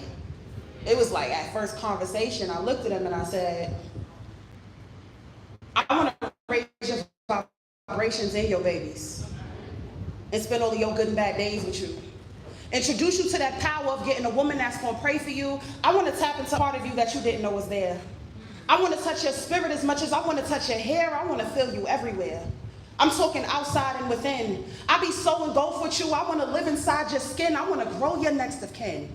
I create life with you easily so we can build a generation that's operating on this frequency, my love. Do you know the importance of being loved and whole? When someone loves every inch of your body, but they also love your soul, this type of shit lasts lifetimes. And every time we reconnect, the love gets louder. Navigating through millions of souls to refine each other, that's that power. This ain't the first time that we loved each other. From the day we met, we didn't understand. Trying to make modern sense out of an ancient love when this was all part of God's plan. I want to grow old holding your hand. When our legs are too weak to even walk. We can just lay together in silence. We don't even gotta talk. I wanna live and die inside your arms, and just when you think that's the end, we come back next lifetime to find each other and do it all again. I just wanna be your friend. Yeah. If it's not in our cards, I have nothing more. Maybe in this timeline we're platonic because we've been in love before. I just wanna be around you and find myself inside your eyes and keep drowning in intimate moments till I know where the deepest part of you lies. I wanna have everything with you, but if I can't have the house, kids, and all that shit, I guess I'll just enjoy the experience and take what I can get. That's a denial if I ever heard it. Because I was like, you know what, I'm finna play this smooth, I'm finna take what I could get. And then after like 6 months, he had met somebody else. I was like, oh no, what are we doing? That's not what you're supposed to do. He was supposed to wait. Y'all ever seen the movie Just Right with Queen Latifah? Yes. I consider myself a Queen Latifah girl because I'm a tomboy, and as a tomboy, men will always look at me and be like, you are such a great friend. And I'll be like, I'm gonna go to jail if one more of y'all call me a friend. Y'all ever heard the saying, if you like a flower, you pick it. But if you love the flower, you water it daily. Thus, the flowers that are truly loved never get picked. So there's things that come natural to you, then there's some things that you have to teach. And I've been single for so many years now that a romantic relationship feels out of reach. And at this point, Scam Likely and bill collectors are the only ones calling my phone. And anytime I meet a man that I'm interested in, I get forwarded to the friend zone, but now I'm tired of being alone. I know I ain't supposed to say that out loud, but I'm a student of vulnerability, and you motherfuckers be too proud. And I ain't too proud to admit that I've been that girl that's always overlooked by men. And that was perfectly fine for everyone else, but I ain't just trying to be your friend. See, at first I was gonna pretend like I would just being your homie, like we could kick it here and there while you continue to get to know me, but I know me. Every time I be hanging around you, I just be putting myself to pain. Because I be having butterflies, but you don't even look at me the same. I am constantly told that I'm a great catch. But nowadays, I just sit with the thought. I'm starting to feel like everyone's lying to me, because if I'm such a catch, then why don't get caught? Men keep saying they don't want to disturb me because of the pain that they might inflict, so they leave grow on my own because the flowers that are loved never get picked. It's like I'm forced to pick between sitting in solitude or sitting with somebody that's gonna play in my face. Because they have collectively decided instead of loving me right that they just gonna give me my space, and as flowers go, when we talking about beauty and romance, everybody's gonna reach for the rose. So you left in the field to flourish with the other sunflowers that never get chose. So now we start preaching about choosing ourselves. Well, it's the only real choice we can make. You like my vibe, you wanna hang out and shit. Nigga, I like you, I wanna go on a date. For me to keep seeing you platonically like I don't feel this way, I have to be in denial, trying to keep it player like I'm okay with this shit when I know I want a sun that has your smile. The sun smiles down, the sunflowers love, we get the rays in the waters first. But it's hard not to feel neglected when there are very few florists for us here on earth. Now I know they say you shouldn't compare flowers, love, but it's hard not to do every day when you're left outside not being tended to and all the other flowers get to be a bouquet. But my homegirl told me them flowers die in 3 to 5 days. They're not as loved as you think they are flaunted. To be chosen by men, you get cut at your stem and you die at the end. Is that something you wanted? All I know is that I'm gonna die anyway. So I'd rather go out being admired.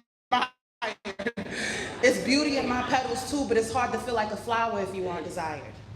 The flowers that are loved never get picked. The flowers that are loved never get picked. It took 2 years for me to be like, bitch, pick yourself. This man don't want you. And I had to sit with the deep realization that just because people don't choose you romantically, it does not mean that platonic intimacy is not to be valued, right? Because I don't get to say you don't love me. You love me so much, you'll do anything for me. Somebody starts shooting right now, he's gonna be the first one in front of all them bullets for me, but you just don't want me in that capacity. So I have to acknowledge that and move on from that. And I sat on my porch one day just thinking about ways that I could release. It took me 2-3 years to get this one off. I said, so this is not the story of how we end up together. No matter how much time it seems we're spending, this does not end with us walking down the aisle with no fairy tale happy ending. This is a tale as old as time, and I'm sure we've all played this part. In fact, this is a story of being in love with someone who will never love you back. At first you wait around with hope, thinking like if you just give it time, the more they see it right for them, the more that you could change their mind, but some things never change. No matter how many positive traits you flaunt, that ain't gonna make them fall for you if you're just not the one they want. And so you want to get over them. You distract yourself dating other people, but it always feels so out of place, as none of it can equal to the way you feel when you see their face. You be so deep in your denial, saying you're okay with being friends and you do anything to make them smile. So you get distant, because you know there's a woman he wants, but you're never gonna be it. So you think watching him love other women will hurt much less if you don't see it. The only way to really move on is let go. I wrote this letter to break free. And if I never get to love you, I hope you find a woman that loves you just as much as me. I hope she wakes up every morning and prays for you before you start your day. I hope you feel comfortable enough to tell her the things that you're uncomfortable to say. I hope she loves your family as much as you do and is a huge asset in your world. I hope you plant seeds inside her soil and she gives you a little boy and girl. I hope she cooks you all your favorite foods and loves your favorite movies too. I hope you never have to feel on guard with her because she feels just as safe as you. I hope you never have nothing to prove, because with her you feel no resistance. She's not there for your accolades or accomplishments. She just loves you for your existence, and I hope it's consistent. I hope you never have to spend another day wondering what being loved feels like, because you deserve a love that's free from chaos, that real black movie rom-com type. And if I never get to love you, I hope the woman that does appreciates what she has, because you deserve to end up with someone that just loves on you so bad. And although I'm sad, I mean this with everything in me. This is not a new confession. I just want to see you happy for real. I've never loved you from possession. The only thing that I possess is love for you and my desire for your peace. May you find the love that you're looking for, and may I finally be released.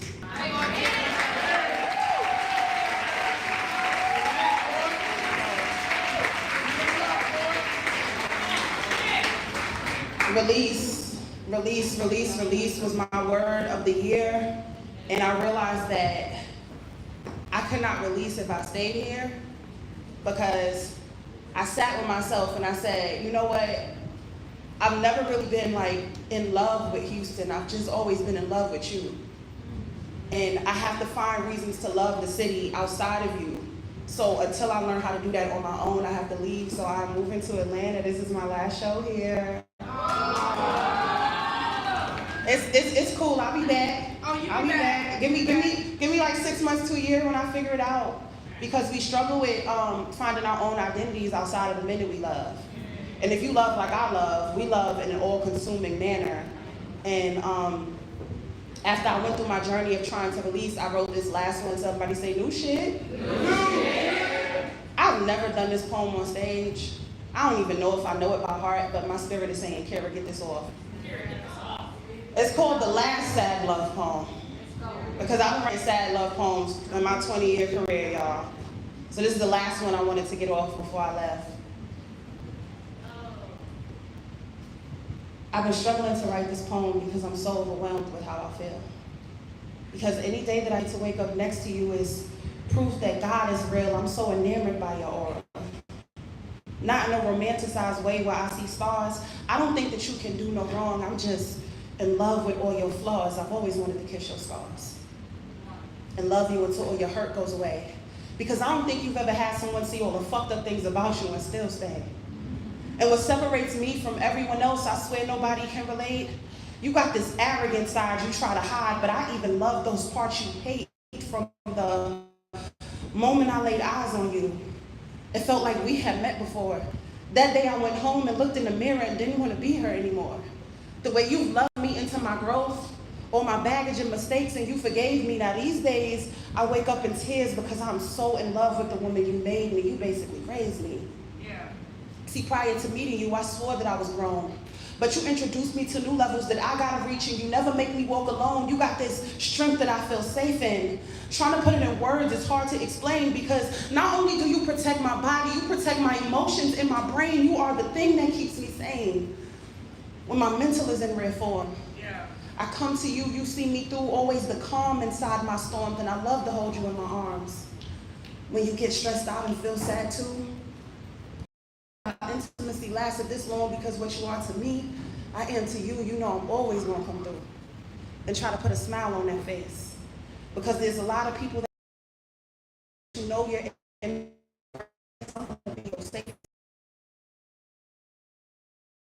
you. God knew what he was doing us together. He sent me to protect you. I just want to be your refuge. If it all starts to be too much, when everyone else is questionable, I come through in the clutch. You know you always been yourself with me. From day one, there was no need for a mask. That's why I study you, so you can anticipate your needs before you even gotta ask. Taking care of you is my love language. And I was born speaking, I didn't have to learn. And it's so easy loving you because how you love me in return. You showed me it was possible for me to be loved like I never have before. Now you're the reason I can't write any sad poetry anymore. Come on, Dria.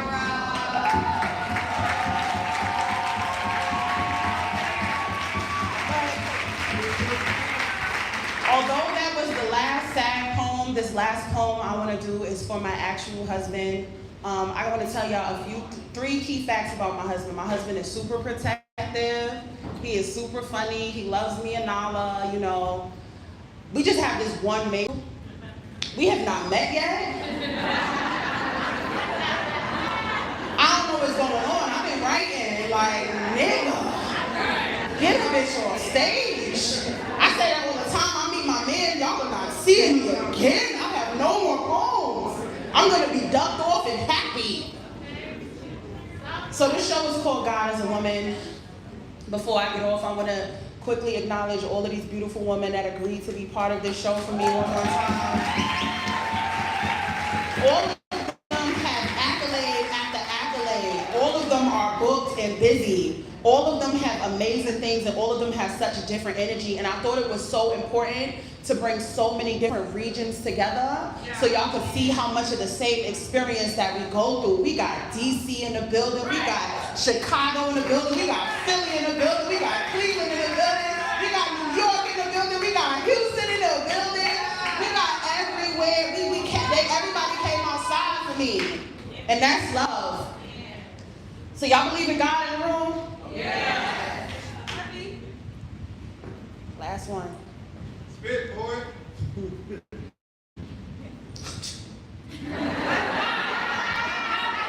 Dad joke.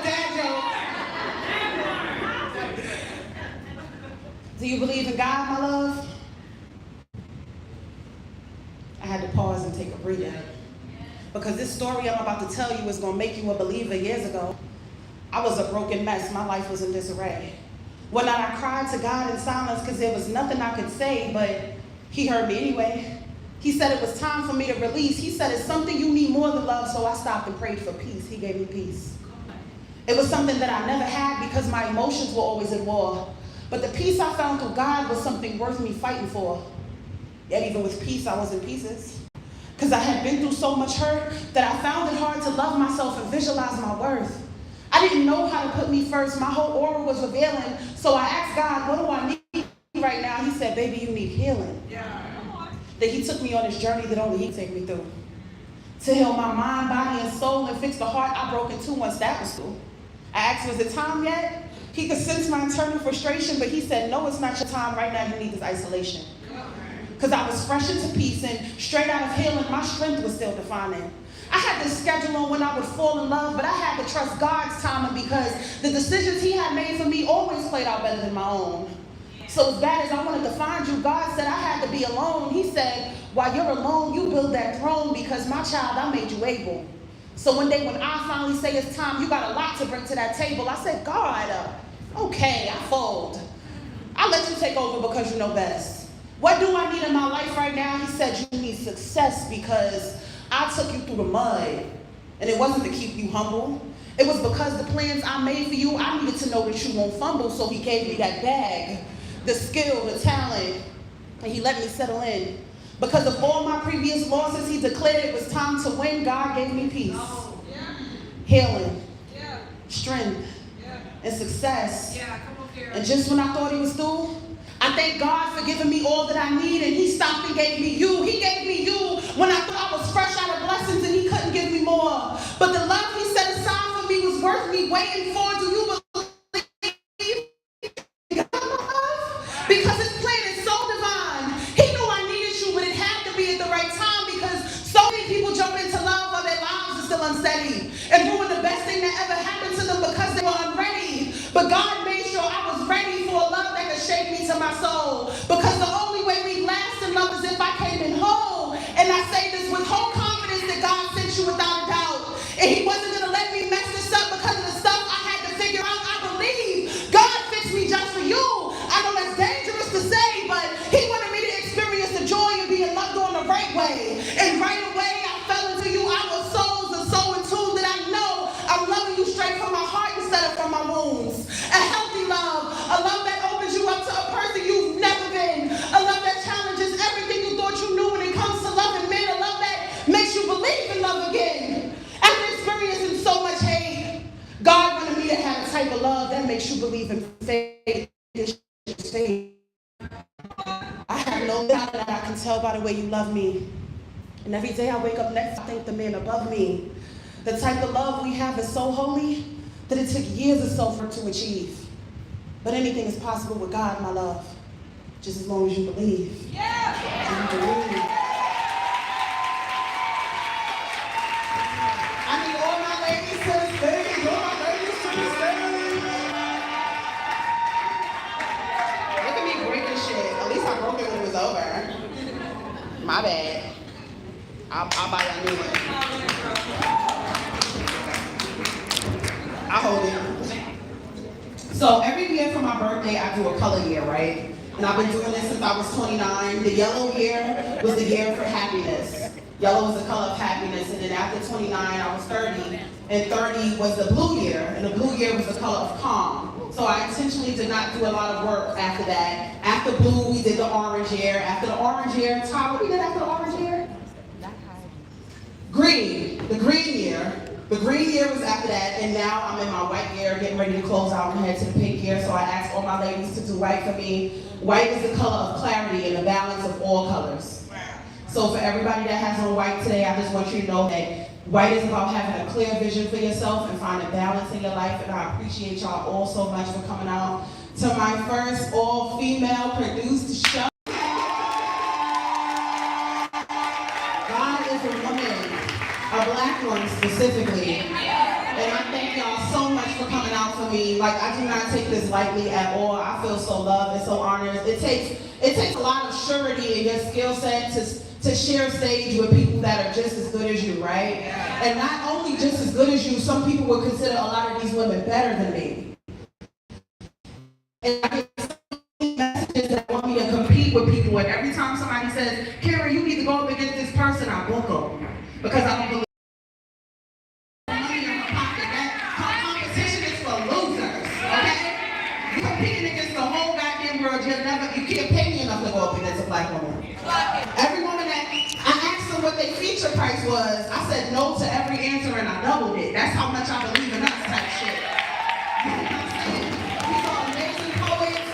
Get familiar with all of their names. And I just want to say thank y'all again for coming on. We love you.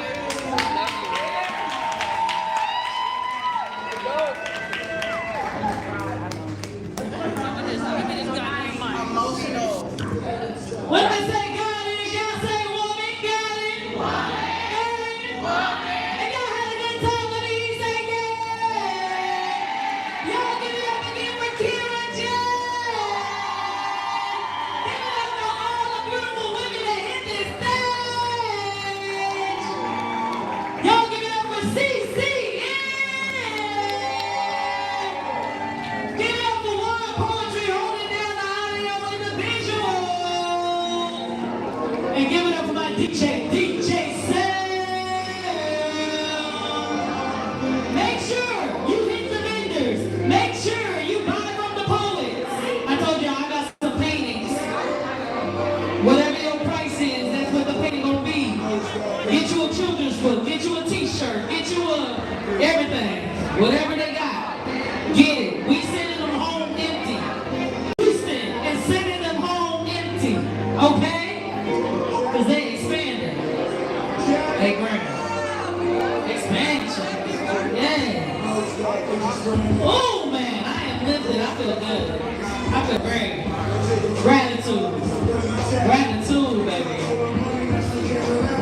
Right.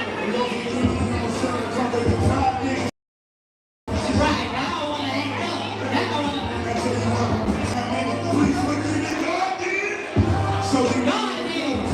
And God is a woman. God. Make sure you get Kira J. She has books on sale. She has merch on sale. Support all these poets. It's going